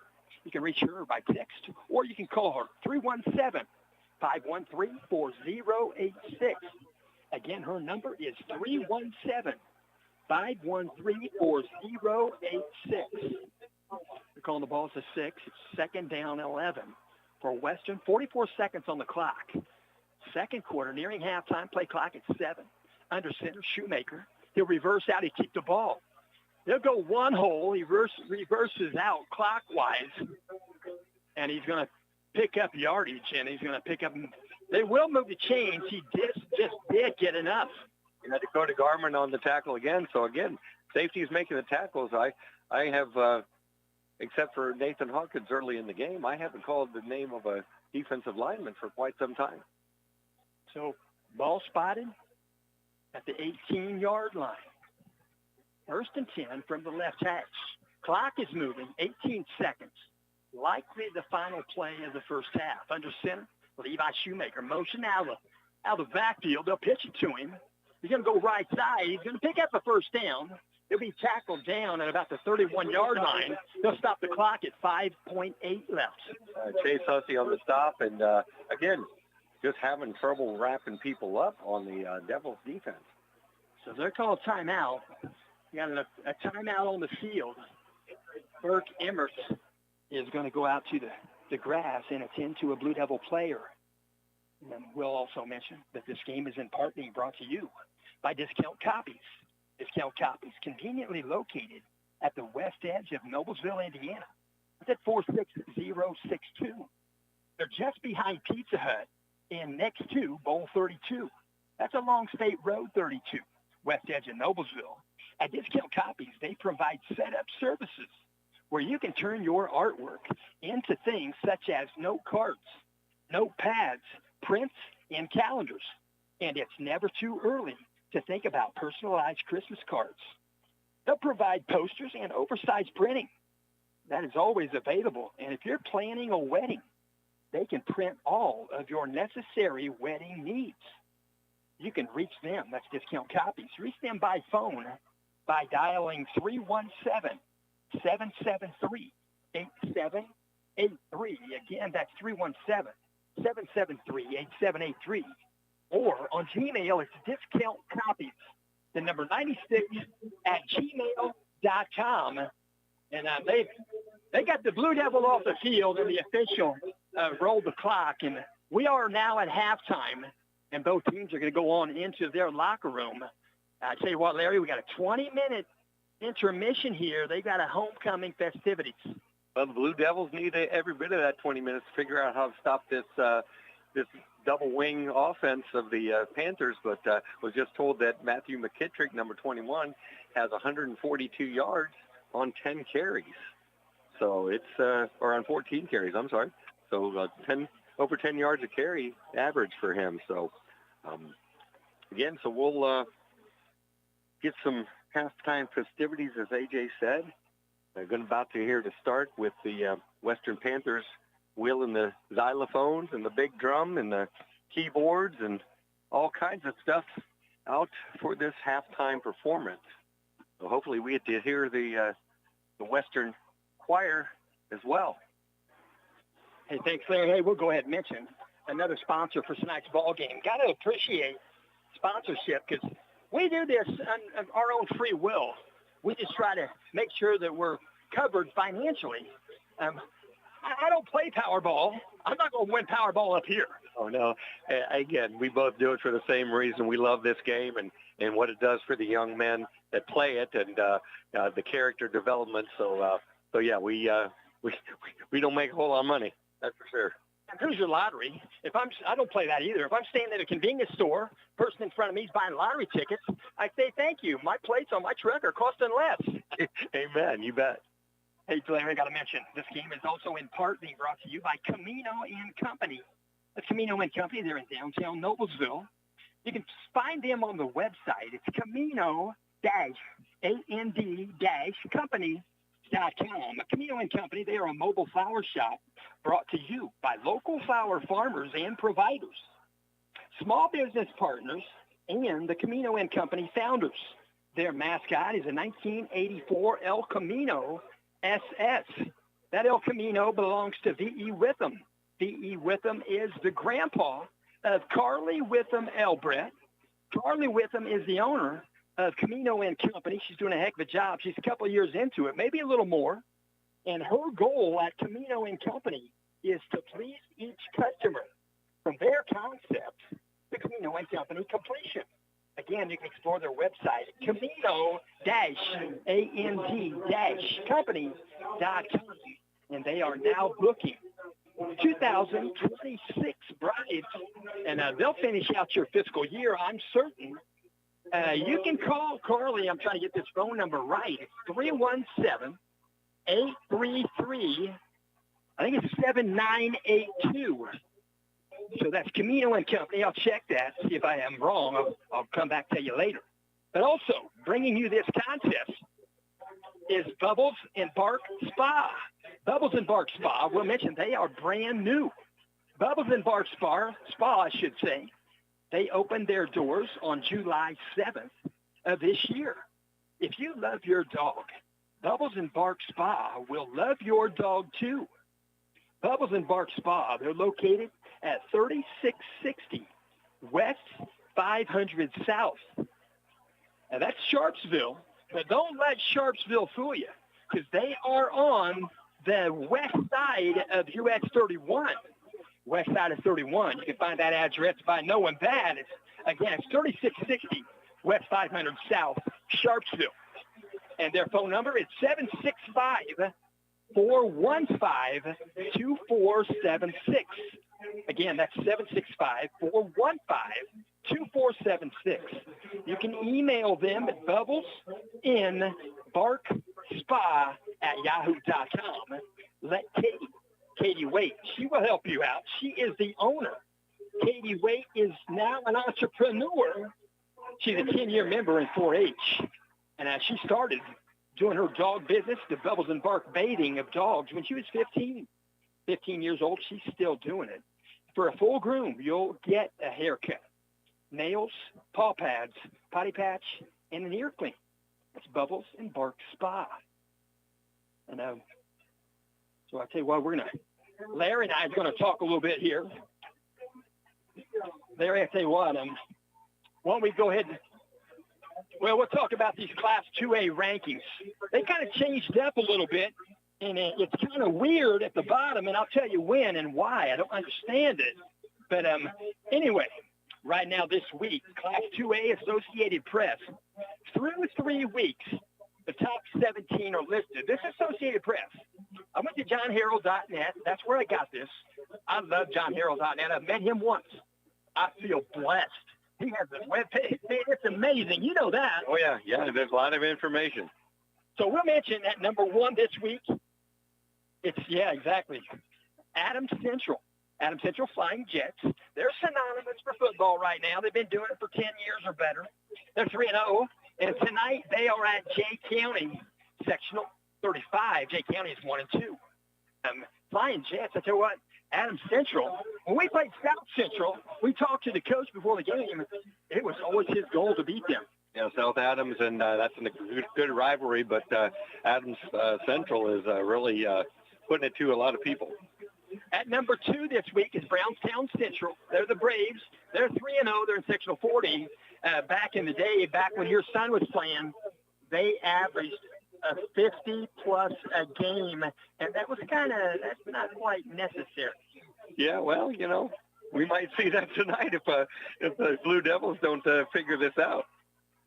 At number 3, they went up one one position. Lapel Bulldogs, they are for real. They're 3-0. Tonight they're at Muncie Central. Yeah, Lapel is a growing community, great place to live. My daughter lives so close there now, and built a beautiful field house, and so their athletics, they're investing in that. At number 4, they started at number 9 last week. Triton Central, they're 3-0. They beat the Huskies, I think, with 2. Yeah, they're a pretty good ball club. And we'll also mention number 5. They were number 7 last week. Andrean Fighting 59ers. You know where I live with 59ers? I do not. Their address is 59th Street. Their phone number is 5959. I know that. But I guess that's why they're 59ers.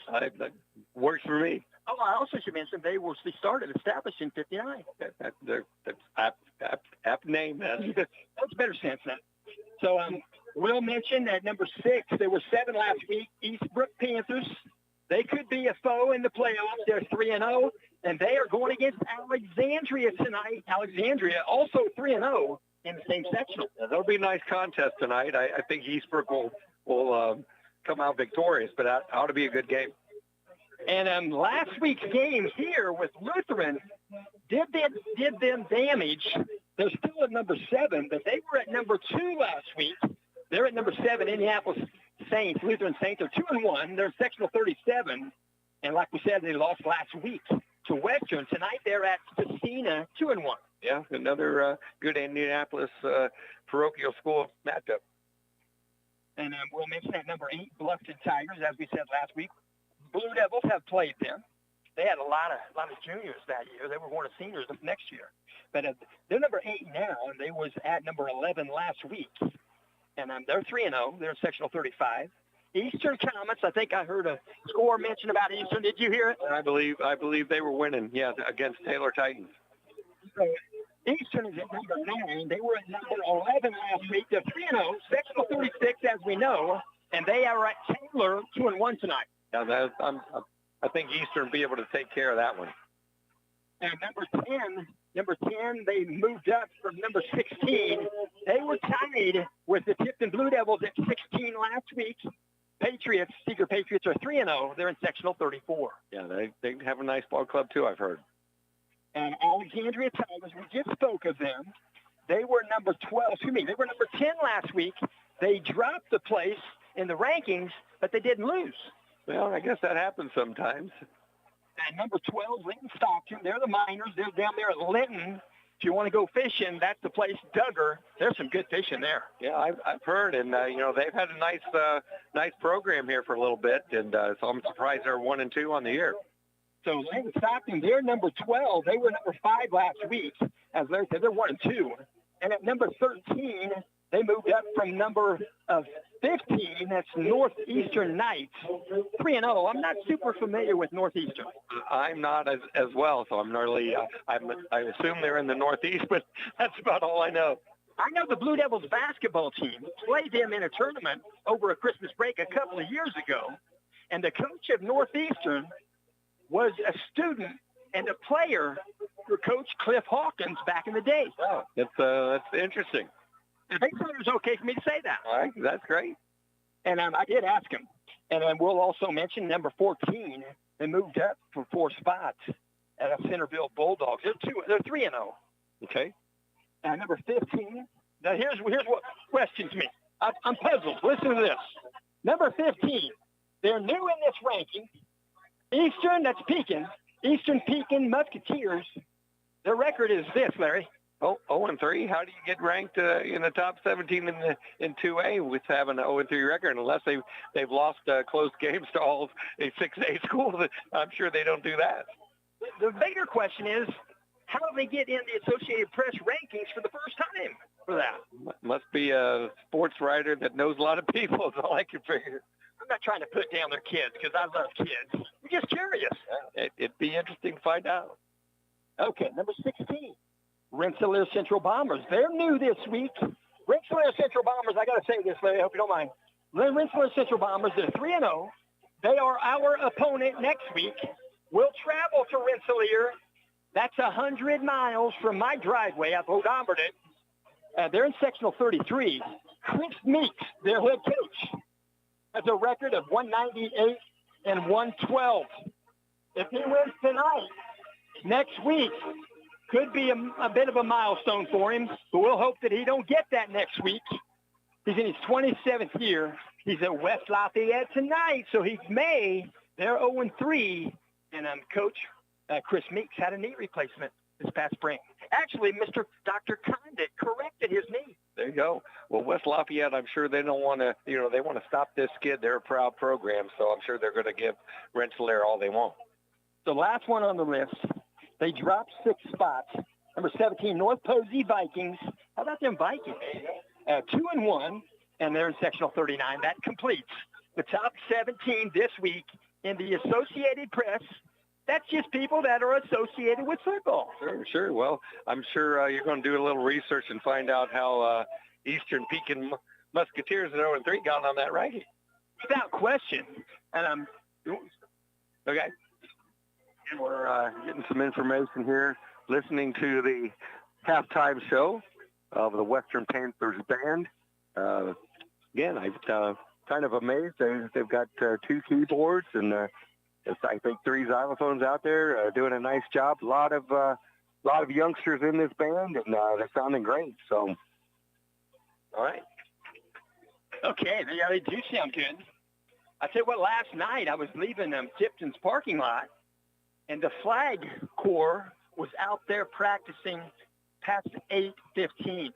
Well, they got to practice whenever they can get some time as well. And one thing I can never understand, though, is why did the flag girls at the different high schools have flags that aren't even close to their team flags? I was always amazed with that. At Hamilton Heights, you had green and gold. I'm like, who came up with that idea? But I guess it's just a little flash of different color out there. Okay, Larry, here we go. NFL Week 2. I did grade your paper. I'm not a teacher. Didn't ever want to be a teacher. I commend those that grade paper. Elementary and down. But anyway, I graded your paper. You went 9-7. I know that's 16 games, but the first game last Thursday night, you didn't really pick. It was too late to call it. But Philadelphia beat Dallas last Thursday. Well, I would have called that one, so we'll call it 10-7. How about that? Okay, that sounds good. All right, we'll go this week. Last night, the Commanders played the Packers. Packers won. Daggone it. Packers won. Packers are looking pretty good this year, AJ. I don't know about your Vikings, if they can handle them. Well, I might as well tell you, Vikings, I don't know if you knew this, but J.J. McCarthy had a bad first half. Second half, he came back. Fourth quarter, he threw 2 touchdown passes and ran one into the right pylon about 20 yards out. And then about 2 days later, I found out on my phone when I got a notification that J.J. McCarthy is the NFC Player of the Week in his first ever NFL game. Yeah, that's great to hear. So he's he gave my Buckeyes the Dickens for several years when he was there, and so I'm glad to see him gone anywhere except for Michigan. Justin Fields being a Jet, he traded places with Mr. Rogers. Yeah, they sure did. Just a flip-flop. No pun intended, Mr. Rogers. Mr. Yeah, I don't think Aaron has the nice cardigan and loafers. I used to watch Mr. Rogers change his shoes for sure. Hey, most kids our age did. That was part of our upbringing. Okay, here we go. 9. There are 9 1 p.m. games on Sunday, the 14th. Browns are at the Ravens. Oh, I got to go with the Ravens. Browns are as hapless as they've ever been. How about that Ravens game with the Bills? You called that spot on. Yeah, no, I won the my little fantasy football that they run at the middle school and high school at Tipton, and because I got Josh Allen as my quarterback, I like him. He brings me lots of points. Okay, second game of the 1 o'clock. Jaguars are at the Bengals. I'll take the Bengals. Although they didn't look very sharp against the Browns, I'll take them. Okay, that sounds good. So the Giants are at the Cowboys. Whew. That's a tough one. I'm going to take Cowboys. Okay, Cowboys. Bears are at the Lions. North Division, I should say, of the NFC North. Yeah, I don't think the Lions will play that two bad games together, so I'll take the Lions. Okay. Patriots are at the Dolphins. That's a no-brainer, maybe. Yeah, I'll take Patriots. Patriots, okay. 49ers are at the Saints. Be careful. I might know information you don't know yet. Yeah, you're going to give me an injury report before I pick this one, AJ? Yeah. Their injury report, I heard it today on NFL radio. What's that quarterback's name? Purdy. Purdy is not going to play. He's got a turf toe and a problem with his left shoulder. Okay. How about McCaffrey? Is he going to play? I tell you what, McCaffrey's good. He makes a lot of money.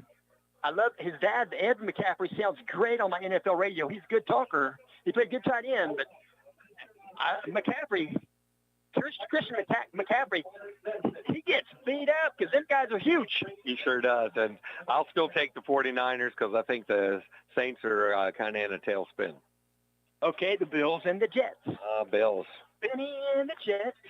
Yeah, Bills are going to be rocking them, I think. Okay, Seahawks and the Steelers. You know, for sure, I'm going to take the Steelers. I don't know. All right, that's all right.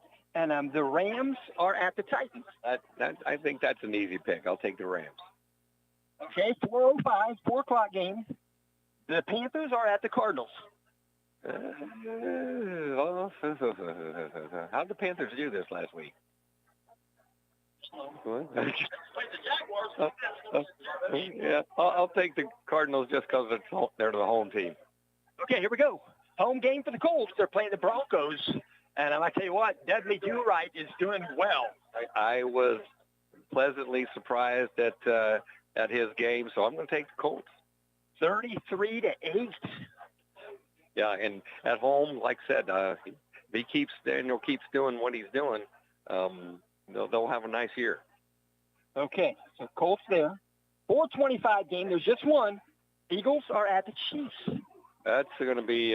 I'm going to go with the home team on this one. Well, no, I'm going to go with the Eagles. Eagles. They invented the tush push, and I hate that. Yeah, I do too. I'm waiting for some quarterback to get his leg broken doing that, and maybe they'll stop it. They're going to stop it here eventually. The owner's about voted out this year. Yeah, somebody's going to get injured career type at the quarterback position. So that ruins a football game. I mean, the way I look at it, you get your team, the defense is holding them. They got it 3rd and 2, 3rd and 3. You think you watch the next play, they hold them at the line of scrimmage, and then you hurry to the refrigerator because you're sure that you're going to have the ball back, and you go back and you find out the lava flowed, and they got a first down. Well, you mentioned lava. Yeah, I think the 350-pound guys are now going to become valuable because you're going to put 4 or 5 of those guys in there and see if they can do that. Okay, here you go. Vikings got 2 primetime games out of the chute. Sunday night live, Sunday night football, 8:20. Falcons are at the Vikings. Is who's the Falcons quarterback? Is that the old Vikings quarterback still? Is that I don't know. I'm going to take. It should be Brett Favre his very first year, but he didn't play. Oh no, that's not who I'm thinking of. The old Michigan State quarterback. Why am I pulling the blank here? Yeah. I don't know. I'm going to take the Vikings, though. Yeah, Kirk Cousins. I'm going to take the Vikings. All right, I'm going to share this with you. Back in 1998, Randall Cunningham, quarterback to the Vikings. They had Randall Moss. Reggie. Yeah. Right. They had Moss and they had Chris Carter. They had I don't know who else they had, but anyway, the Vikings set a record that year for most points scored in a season. I think it was 198. I don't know, but anyway, they were in the final game to get them to the Super Bowl. They needed a field goal, routine, real bad. Gary Anderson missed it. It was his only miss all season long. And you know what high school Gary Anderson went to? I do not.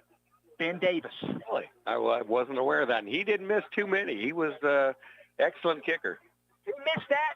The game was over, and the Falcons went to the Super Bowl. Well, that's, yeah. Ooh, that's a tough one to swallow, isn't it? Vikings have a hard time winning Super Bowl, so. Yeah, they sure do. So we'll mention Monday night. There are 2 games Monday night. Okay, the first one's going to be on ESPN and ABC, number 6 in our room. 7 o'clock, Buccaneers are at the Texans. I think that's going to be a good game. You know, you got a couple good quarterbacks there and receivers. So, I think I'm going to take the Buccaneers. Okay, ESPN are going to be the only coverage, I guess, of the 10 o'clock game, our time, Eastern time. Chargers are at the Raiders. Well, I'm not going to stay up to watch that one. That's for sure. That's that late a start. But oh gosh, I'm going to take the Raiders for whatever. I tell you what, Larry, I hear a lot of things on NFL radio, and I heard this also. The Chargers quarterback Herbert. What's his first name? Justin. Justin Herbert. He's about 6'6". He's a nice, composed young man. And I heard this: when he was in high school, he was valedictorian. When he went to college, 4.0. Guy's planning on his future after football, obviously. So when I see him play, I'm pretty much for him. But I like the Raiders. The Raiders. Yeah, well, my daughter's a big Raiders fan. Has been for her whole life for some reason. I don't know why. She just always loved the Raiders. So when they come to town here in a couple weeks, I think with the Colts, we're going to try to snag some tickets, I think. Las Vegas. Didn't they have a Super Bowl last year? I think they did. Yeah, I think they did. They must have jumped in front of a lot of other Super Bowl people. Well, you know what they say, money talks, right? I guess so. A lot of money in that town. I guess the Bills are getting ready to build their mammoth. Yeah, everybody's, upgrading, and NFL's never been more popular, so they say. But they said their stadium won't be ready till 27. I was just listening to the IU score, and I tell you, I got to say, I hate that. I hate college football playing on Friday night. That's high school football night, darn it. And I really wish it'd stop that. How do you like Signetti? Even though you're an Ohio State graduate and you played football there.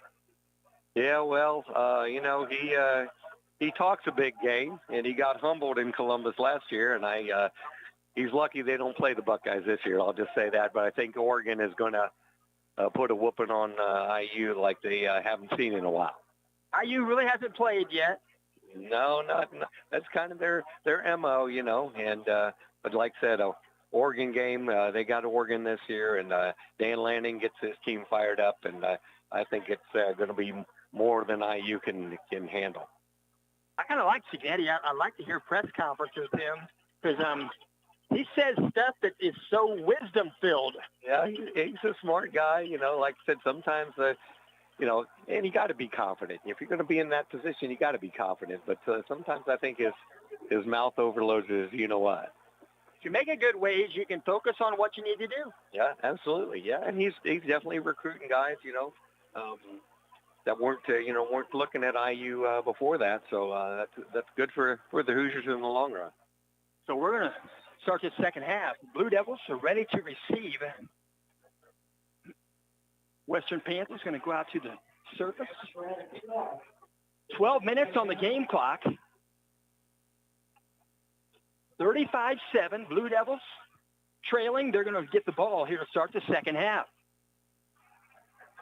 Larry, I've always said, if one team can score this amount in one half, why can't the other do the same in a second? I believe that. Well, it's going to be a Herculean task here, but I'm sure the Devils are going to give it the best try they can muster. So they're waiting for the whistle. There's the whistle. 7 yards deep, a little bit soccer style, not much. Right-footed kicker. Here comes the approach. There's the boot. Lower line drive is going to bounce at the 20. One hop into the hands of Mahaney. Mahaney on the run back. Pretty good run back. He's loose. Right sideline, he's still loose. He's going to go up. He's going to get to the other 40-yard line. Isaiah Mahaney takes it to the Western Panther 40.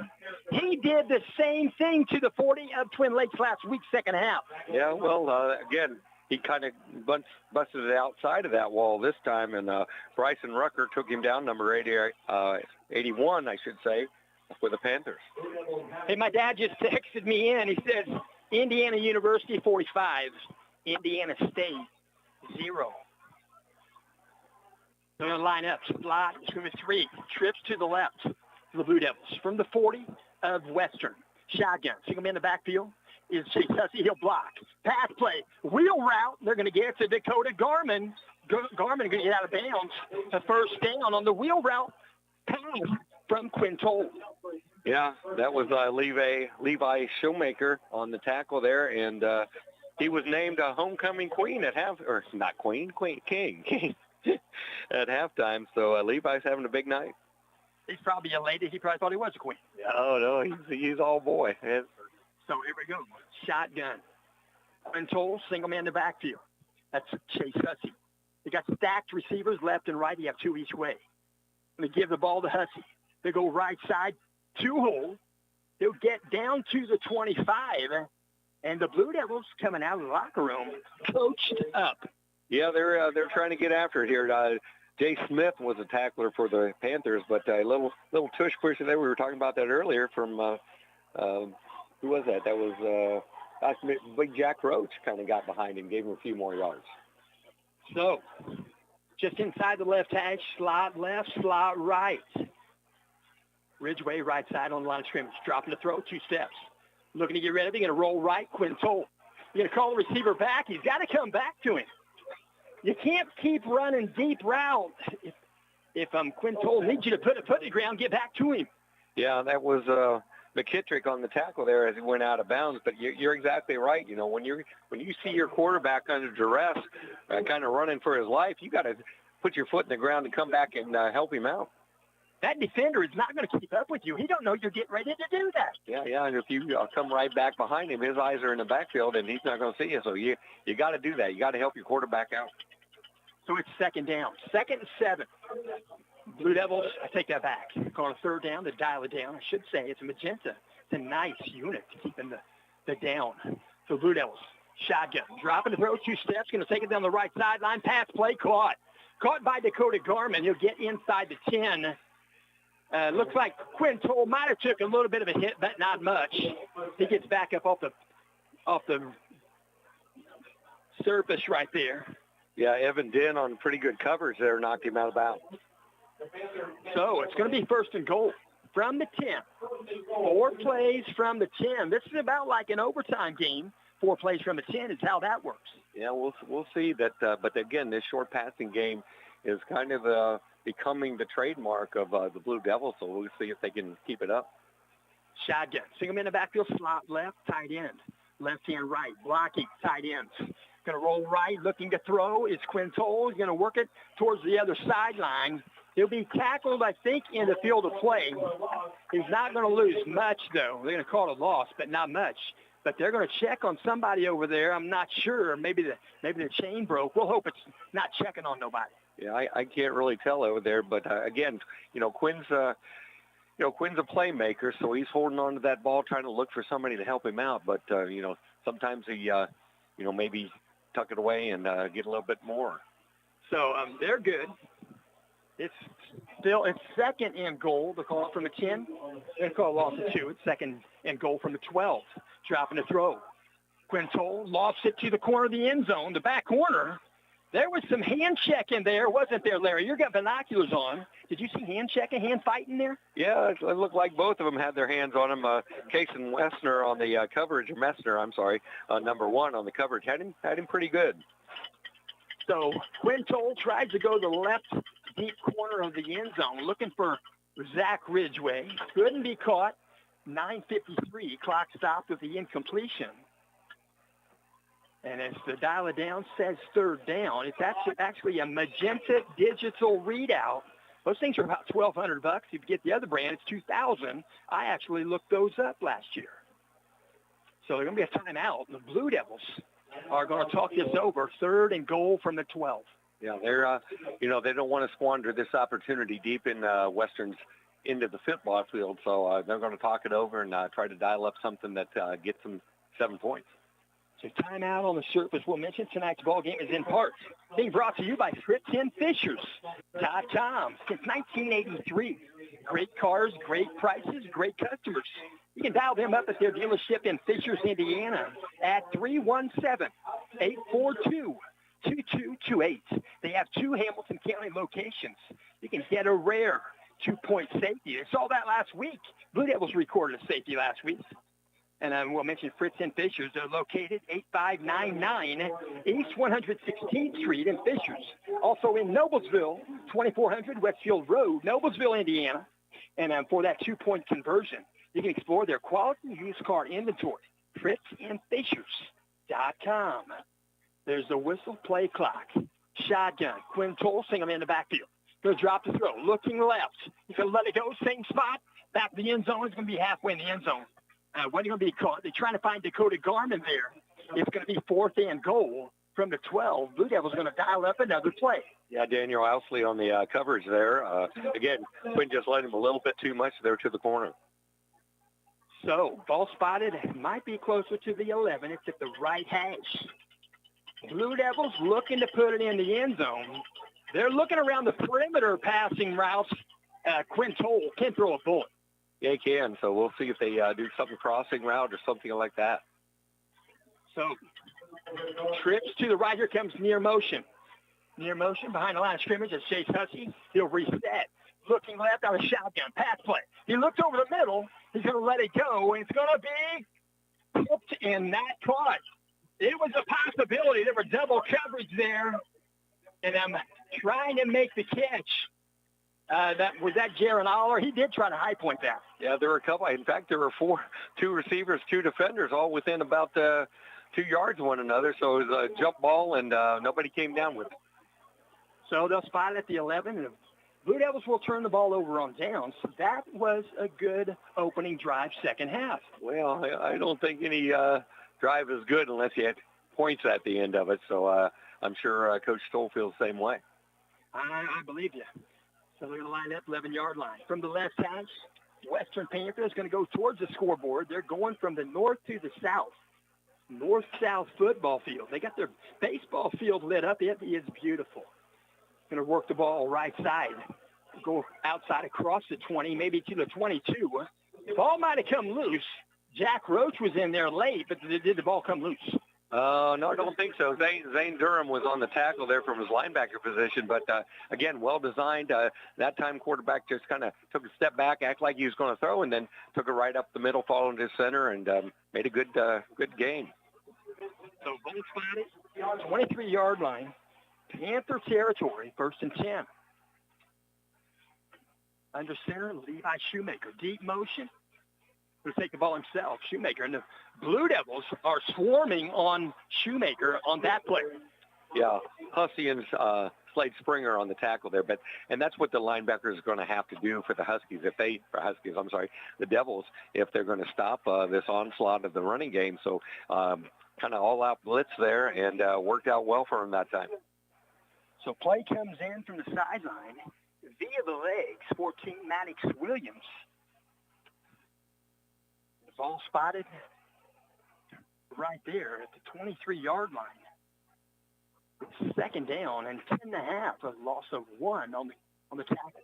They go inside out. They go right side. I should say left side. Ball carrier again is number 20, Eli Winger. At 5'7" junior, he carries the ball well. He's got low elevation. Yeah, well-designed play there. Again, it looked like it was going to be up the middle or to the side on the right-hand side, and kind of did a little counter back to the left. And if Zane Durham hadn't caught him by the legs, he might still be running. So timeout Panthers. Panthers going to call a timeout. 8:19 left here in the third quarter. 35-7. There's been no scoring yet here in the second half. And we'll mention the Western Panthers in front. This game is in part being brought to you by Ranger Roofing and Exteriors. If your roof is it ready for game day? Is it ready yet? At Ranger Roofing and Exteriors, they know the best offense is a strong defense, starting with your roof. From repairs to full replacements, siding to gutters, they've got your home covered. Literally, that's Ranger Roofing and Exteriors. Well, mentioned they are locally owned by Jordan Beck. Jordan Beck, his team plays hard, works harder, and doesn't stop until the job is done right. You can mention this ad and score $500 off your next full new roof install. That's Ranger Roofing. Protecting is your first line of defense. Call them at 317-361-7858 or rangerroofingexteriors.com. There's under center. Hand the ball back. It's going to be a positive gain. He's not going to pick up necessary yardage. McKittrick gets his first carry in a long time. Yeah, it looked like Parker Capshaw coming up from a safety position, number 88, sophomore, getting some playing time this week and doing a great job. I'm going to bring up 4th and 1, and they may go for it. I mean, even though they are on their own 32. Most definitely. I mean, they've been gaining yards at the clip here, so we'll see what happens. So under center, Levi Shoemaker. He'll reverse out, pitch it back. They've got enough yardage. They'll get just across the 35-yard line. It's going to be a 1st and 10, and the ball carrier again is senior Matthew McKittrick. Yeah, good blocking there by Mason Connor, kind of coming in and setting a nice block there to spring him up the middle. So ball spotted, 36-yard line, Western Territory, 1st and 10. Clock moving, 7:22 left here in the third quarter. 35-7, Western Panthers in front. They'll go under center, Levi Shoemaker. They'll call the cadence. They'll go deep motion with the left H-back. He'll keep the ball himself. He'll try to get what he can. And will get back to the line of scrimmage, but not much further. It's going to become 2nd and 10. Yeah, Nathan Hawkins there, and I don't know who it was there on the defensive line for the Blue Devils, but somebody just kind of went in there almost crawling on the ground and took a blocker's legs out from around him. Maybe that's a technique Blue Devils are going to have to utilize here. So play comes into the house. He is the legs. Once again, it was Maddox Williams. He's working back and forth with another gentleman. We'll let you know. Under center, Levi Shoemaker. Deep motion, left halfback, you'll get the pitch. Coming in back the other side, and tackle is going to be made in a hurry. Helmet comes off, and boys are becoming boys out there. Flag comes in. There was a little bit of extracurricular there. It was nothing major. It was nothing like a Cincinnati Reds game. You know, there was Isaiah Mahaney on the stop there, but yeah, I see who they've got in there doing that submarine, if you will, and that looks like Will Wolford doing that. So it's going to be a personal foul. They're going to point the direction of Tipton. They're going to mark it off. They'll walk off 15 yards, and the other gentleman sharing duties with bringing the plays in is number 44, Deegan Schaff. Deegan Schaff, he's a junior, 6'3", 200 pounds.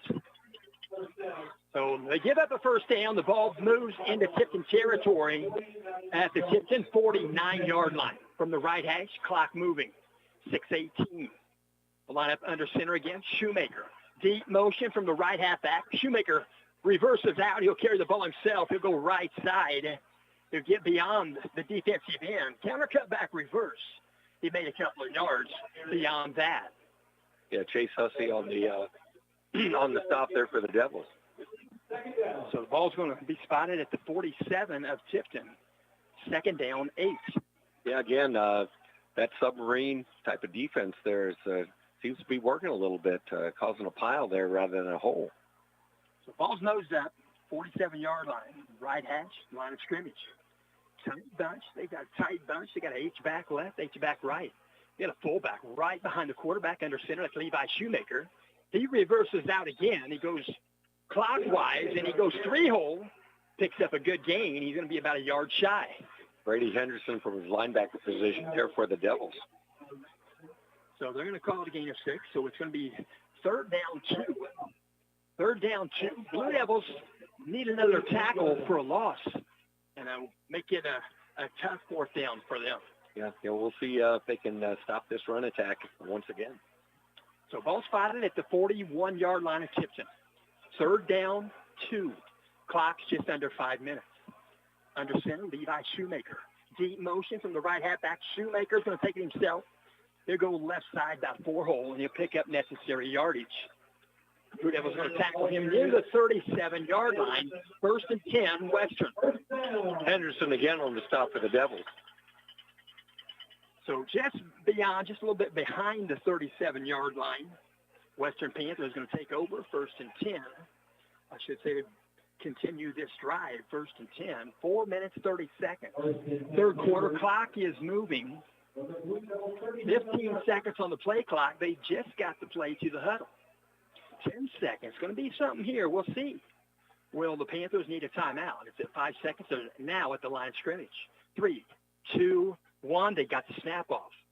They'll pitch it. Left side, right side. It's McKittrick.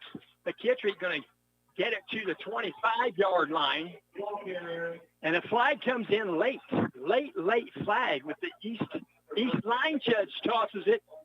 And it might be a sideline warning. Yeah, we'll see what it is. But, again, that was Chase Hussey on the stop for the Devils. So he's going to let him know. Yep, that's what it is. Sideline warning. They're just they're into the game. You know they are, but there's no motion. There's nobody running the sideline. Everything's safe. They get a warning, it means nothing, but you just can't do it again. Yeah, well, have to have that get-back coach, I guess. Yeah. Exactly. So 4:04 on the game clock. Ball's at the right hash. They'll roll the clock. 4 minutes, clock moving. 1st and 10, Western at the Tipton 25. They'll hand off. Pitch it back, I should say. They'll get the ball inside the 20 to the 23-yard line. Eli Winger, junior running back. Eli Winger gives a break once in a while to McKittrick. He's a not very tall guy, so he gets lost behind this big lineman, but that was Zane Durham on the tackle for the Devils. So ball spotted at the 18-yard line. 2nd down, 3 for Western. They're talking up here. I heard them out of my ear. 13th play on this drive. We don't have time to keep track of that, but we heard that. Pitch back to Winger, left side. They'll go 3 hole. And he will pick up a 1st down, just enough. So Winger earning his weight in almost goal. Yeah, Zane Durham on the stop, but I'll tell you what, not only are they chewing up yards, they're chewing up the clock here with this long drive. So they'll spot the ball outside the 10. It's near the 13-yard line, 1st and 10. 2:57 clock moving, third quarter. 35-7 contest. They break huddle in unison with a hand clap. To the line of scrimmage, Levi Shoemaker.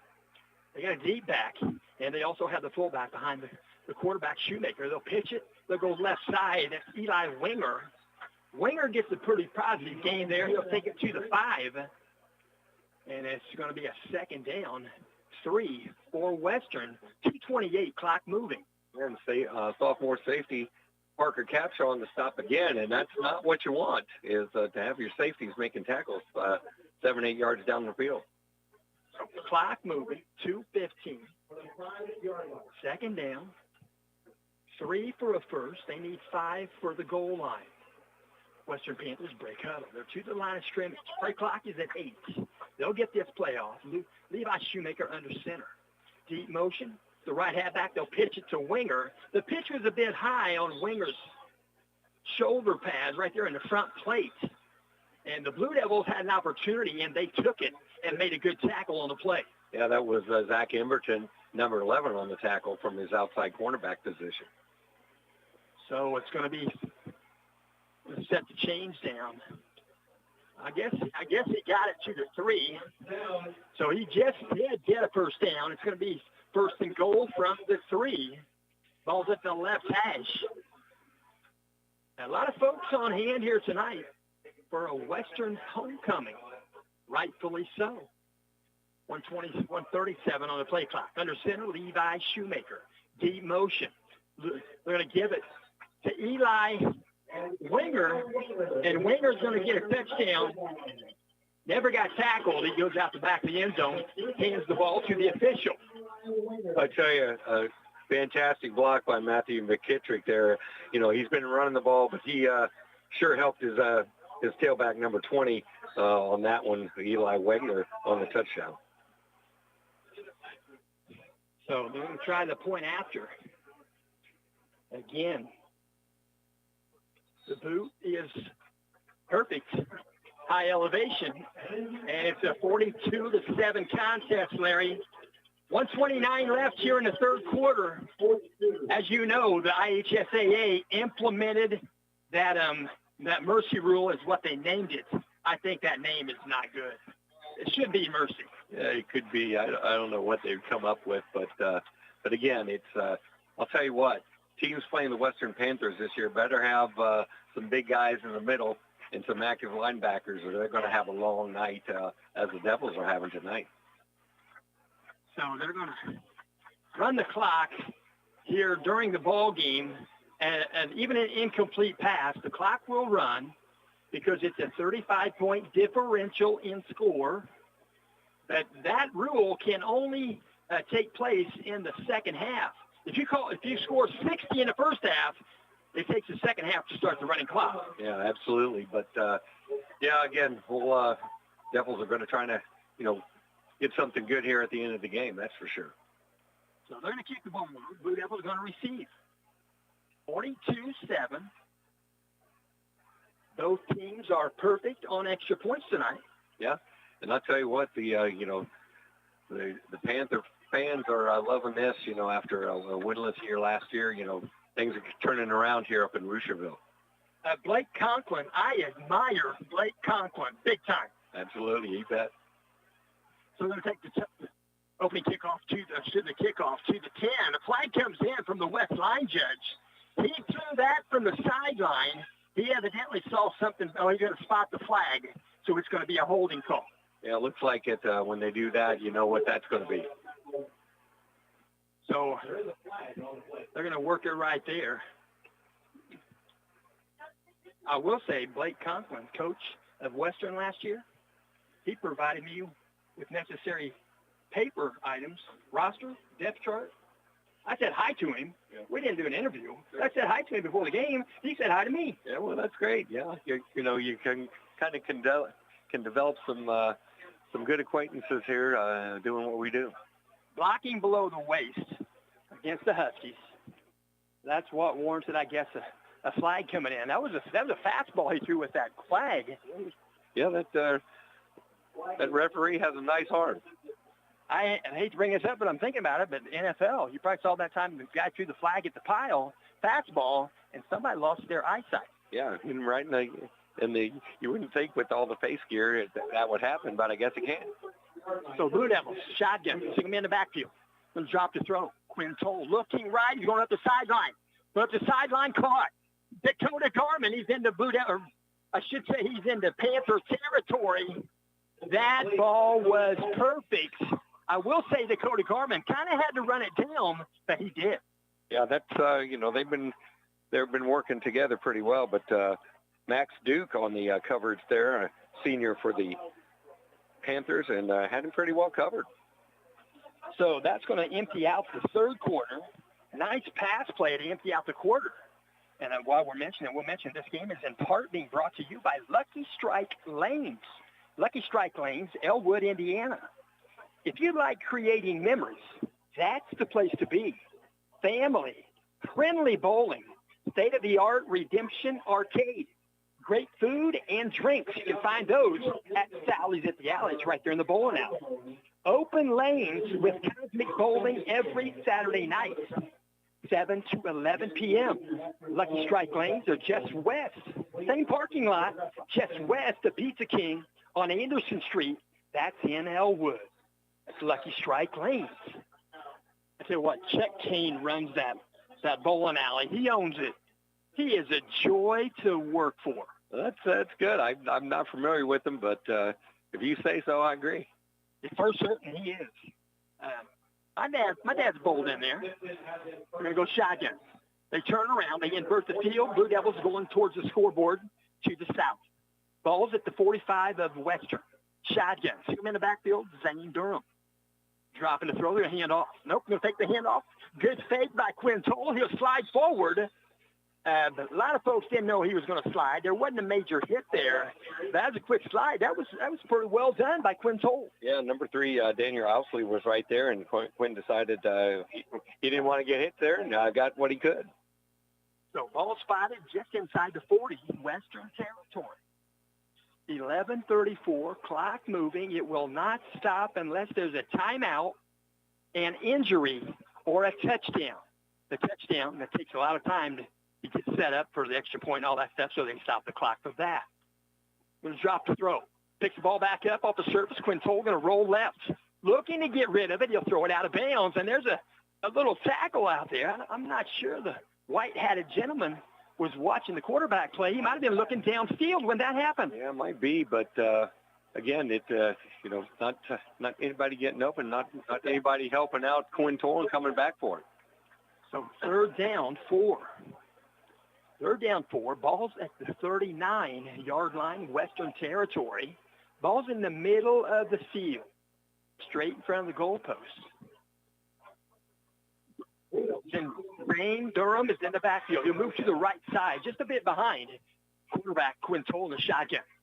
He's going to hand off. Zane Durham will go left side, 3-hole. He shrugs off a would-be tackler. He shrugged off that first tackler, Larry. He got a couple of yards. That was pretty well done for the sophomore, 6'1", 182. Yeah, he's a strong guy. Bryson Rucker, 81 on the tackle there for Western. And so, again, one of the things I've noticed, too, is there's been a lot of low snaps on the ground to Quinn Toll. And, that kind of messes up your timing. And, Quinn's got to take that effort of picking that ball, looking down, and can't look down the field. So that's something they're going to have to work on. So shotgun, it's 4th down. They're going to stop the play before it happens. Timeout, Western. They want to get, Western wants the ball back. I look out there. Look out that direction. 9:53. They stop the clock for a timeout. They stop the clock for a touchdown, and they stop it for an injury. I hope they won't stop it for an injury. We don't want that. Yeah, not at all. But, it looks like some subs getting in there for Western, but a lot of their starters still in there as well. So 9:53, fourth quarter. Blue Devils taking advantage of this timeout called by Western. Western probably wanted to catch their breath a little bit. I tell you what, this second half by Tipton, if it was the first half, we'd have a game. Yeah, absolutely. It's oh wow. Again, you look out there and see a lot of their starters out there, and I'm not really in support of that, but after coming out for a winless season, these guys are wanting to really get after it here. So here we go, 4th down, shotgun. Quinn Toll takes the snap, hands off. Zane Durham, 1st down and more. Zane Durham is on his horse. Zane Durham inside the 15. Good blocking. Looked like the Red Sea there for a moment. Yeah, looked like number 12, Evan Dent on the tackle. So Blue Devils moved the chains on 4th. I think it was 3, might have been 2. 4th and 3, something like that. Blue Devils utilized the timeout called by Western. The Blue Devils have the football. 1st and 10 from the Panthers, the 11-yard line. They're at the left edge. Slot left, double tight end. Blocking tight ends. They're going to go to the right corner of the end zone, reaching up, trying to get the ball. Pretty good effort with that left hand while airborne. And pretty well done. Dakota Garman at 6'3". He is athletic. Yeah, he sure is. Kason Messner on the coverage there, a sophomore, made a nice play on the ball. So second down and 10 from the 11. They can, get a first down. We don't want a first down. We want the end zone. So they're going to shotgun. Quinn Toll going to hand off again. Zane Durham going to be bottled up at the line of scrimmage this time. It's going to be 3rd down from the 10-yard line. That's the 11. Yeah, Mason Connor there was unblocked, made the tackle right at the line of scrimmage. So they'll work it from there. And my dad texts back in. He says, 11:51 remaining in the third. IU 52, ISU yet to score. They're going to line up shotgun from the left hash. Empty backfield. Trips to the right. Slot left. Here comes near motion. It's Dakota Garmin. Deep motion. And they're going to throw out the flat to Dakota Garmin. He uses the block. He works the ball back in. He's going to get a good positive gain. It's going to be fourth down. But it's going to be fourth and goal from the, should say fourth and 5. I'm wrong there. But anyway, it's going to be fourth down. And they need about 6 for a first, 7 for a touchdown. Evan Din on the tackle. Looked like the ball came out for a second, but Blue Devil jumped on it. Fourth down, ball's resting at the 9-yard line. They need 8 yards for a first, 9 for a goal, for a touchdown.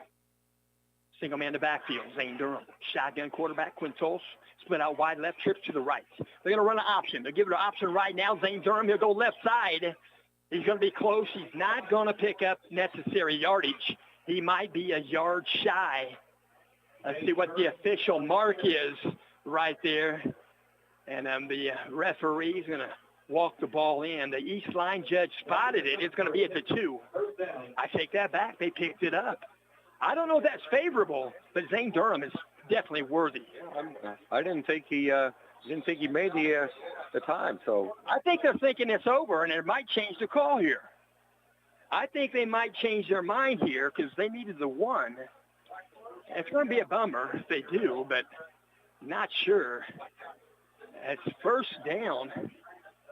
I don't know what's happening here. I'm not sure. It looked like they were short up here, but they're going to talk about it and see what happens. So they're going to be a timeout, and they're going to. So they finally decide that they're short. They were short a yard and a half, but they were misconstrued with the box and the stretch. They misconstrued with the point. Yeah. Well, I think the white hat, had didn't have that good of an angle on it. So, praise to him. He talked it over with his crew, and they got the right call there. That's about like umpiring in the MLB. If they want to challenge something, the MLB umpires, they tell you this. They say, hey, I'm here for you. If you want to change my call, I'm here to have the call done right. Well, that's how a good head guy is. If somebody's got a better angle, go with that.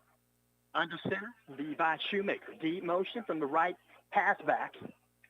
And loose is Winger.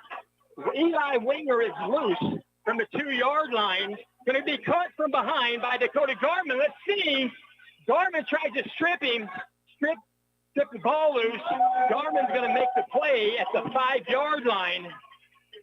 And then Garmin came up a little bit gimpy, but he saved a touchdown. Yeah, he's a track guy as well. So, rain him down and, good for him. He gave that, still giving 100% effort there, but, almost a 99 touchdown yard, but 93 yards goes in the book.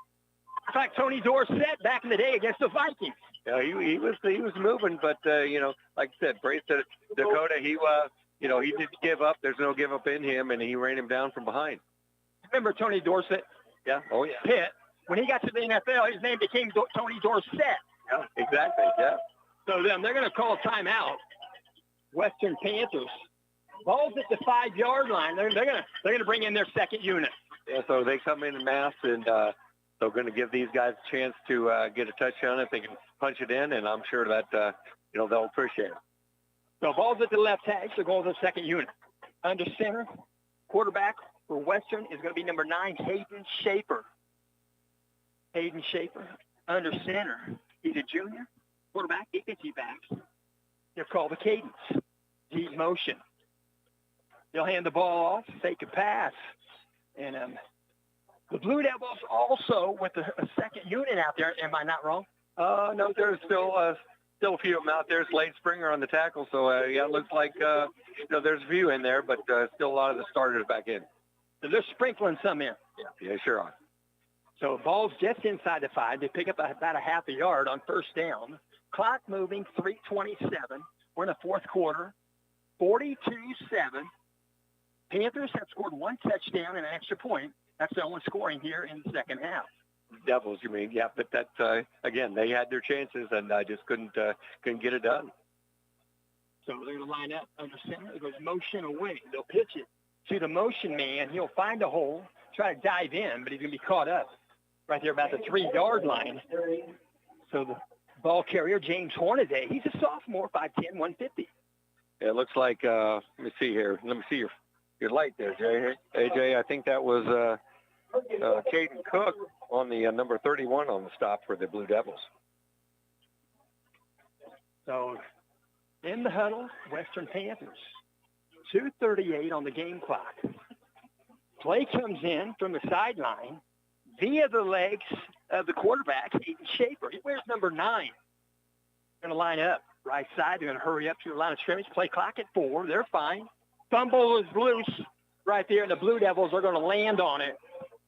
So the Blue Devils are going to pick up a loose ball. That was Zane Durham, and their second unit, they lost the handle. Yeah, well, if Zane had picked that one up instead of falling on it, we could have had a 93 yards the other way. Sometimes you're taught not to pick it up, just to get it, so you got the ball. Yeah, that's like I said, probably did the right thing, but like I said, there's a lot of green and no black in front of him there, so he could have kept running. So clock still moving even after the change of possession. 1:46 on the game clock. Blue Devils take over. Blue Devils take over at their own 7-yard line, 1st and 10. So they're going to line up, shotgun, slot left, split out wide right. Jaron Aller is lined up as the H-back right side. Low snap, snap slow, it's loose, and the Blue Devils have to fall on it. Still squirted loose, but did the Blue Devils, they're going to call it a touchdown. That ball landed in the end zone. It squirted loose, but they're going to say he didn't have possession. Well, again, another snap, on the ground, on the grass, and that one got by Quinn and ended up in a touchdown. So I'm sure that's something they're going to have to work on all year, I should say all week, is to get those snaps where they, Quinn can have a shot at it. That touchdown is going to go to the Kokomo paper. But are people going to know how that touchdown happened? There you go. Absolutely. Yeah, man. But, I was a center, too. I know how difficult that could be, especially when you're trying to block some big old boys there. And so I'm sure they'll get that worked out. So there's a little pause in the action here. Point after touchdown. But I'm not sure. Let's see. They put the points on the board, 46 points. Play clock is at 3. Western Panthers going to let the play clock evaporate, and they're probably going to try this point after from the 8-yard line. But the clock is still running, so they call a delay a game. They'll mark off 5, and the clock will still move. And the Western Panthers are humble with this touchdown. Yeah, that was a classy move. Good sportsmanship there. Just to say, we've scored enough and made our point, and so they did the right thing. So, finals 9 o'clock straight up, and I will mention next game on the agenda for the Western Panthers going to happen next Friday, the 19th. It'll be Hamilton Heights at Western. They'll be right here. It'll be Hamilton Hoosier Conference Big School Division matchup. That's a conference game for both schools. That'll start at 7 o'clock. And the Blue Devils are going to be on the road at Rensselaer Central next week. They'll play the Bombers. So that's going to be a road trip, Larry. It's going to be an 8 o'clock start according to their clock. But I'm telling you what, I'm not smart enough to figure out time zones. Oh, I'm just going to try to be there on time is all I can do. But all I can say is that, the Huskies better be, better have their muscle guys up front because, Western's going to do exactly what they did tonight. I'm sure they're not going to change, something that seems to be working well for them. But, me in my old rugby days, I kind of appreciate that whole kind of, double wing type of offense. It's just grinding it out, and they did quite well tonight. I tell you what, we're gonna thank our buddy right beside us. Always nice to see you, sir. Good to see you, sir. I tell you what, we'll see you again. What's that? I'm sorry. Yes, sir. You sure will. Down the road, sure will. You're about the kindest. Where's your right hand lady?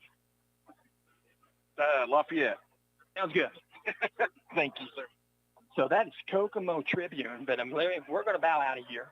We'll get some notes together. We'll be ready next week. We'll be at Rensselaer, and we'll plan to talk to Coach Chris Meeks. Pretty kind gentleman. But we're going to bow out of here now. We'll mention, no matter if you're home or away, If you're doing the teaching and the learning, don't let it go. Keep the fire burning, Blue Devils.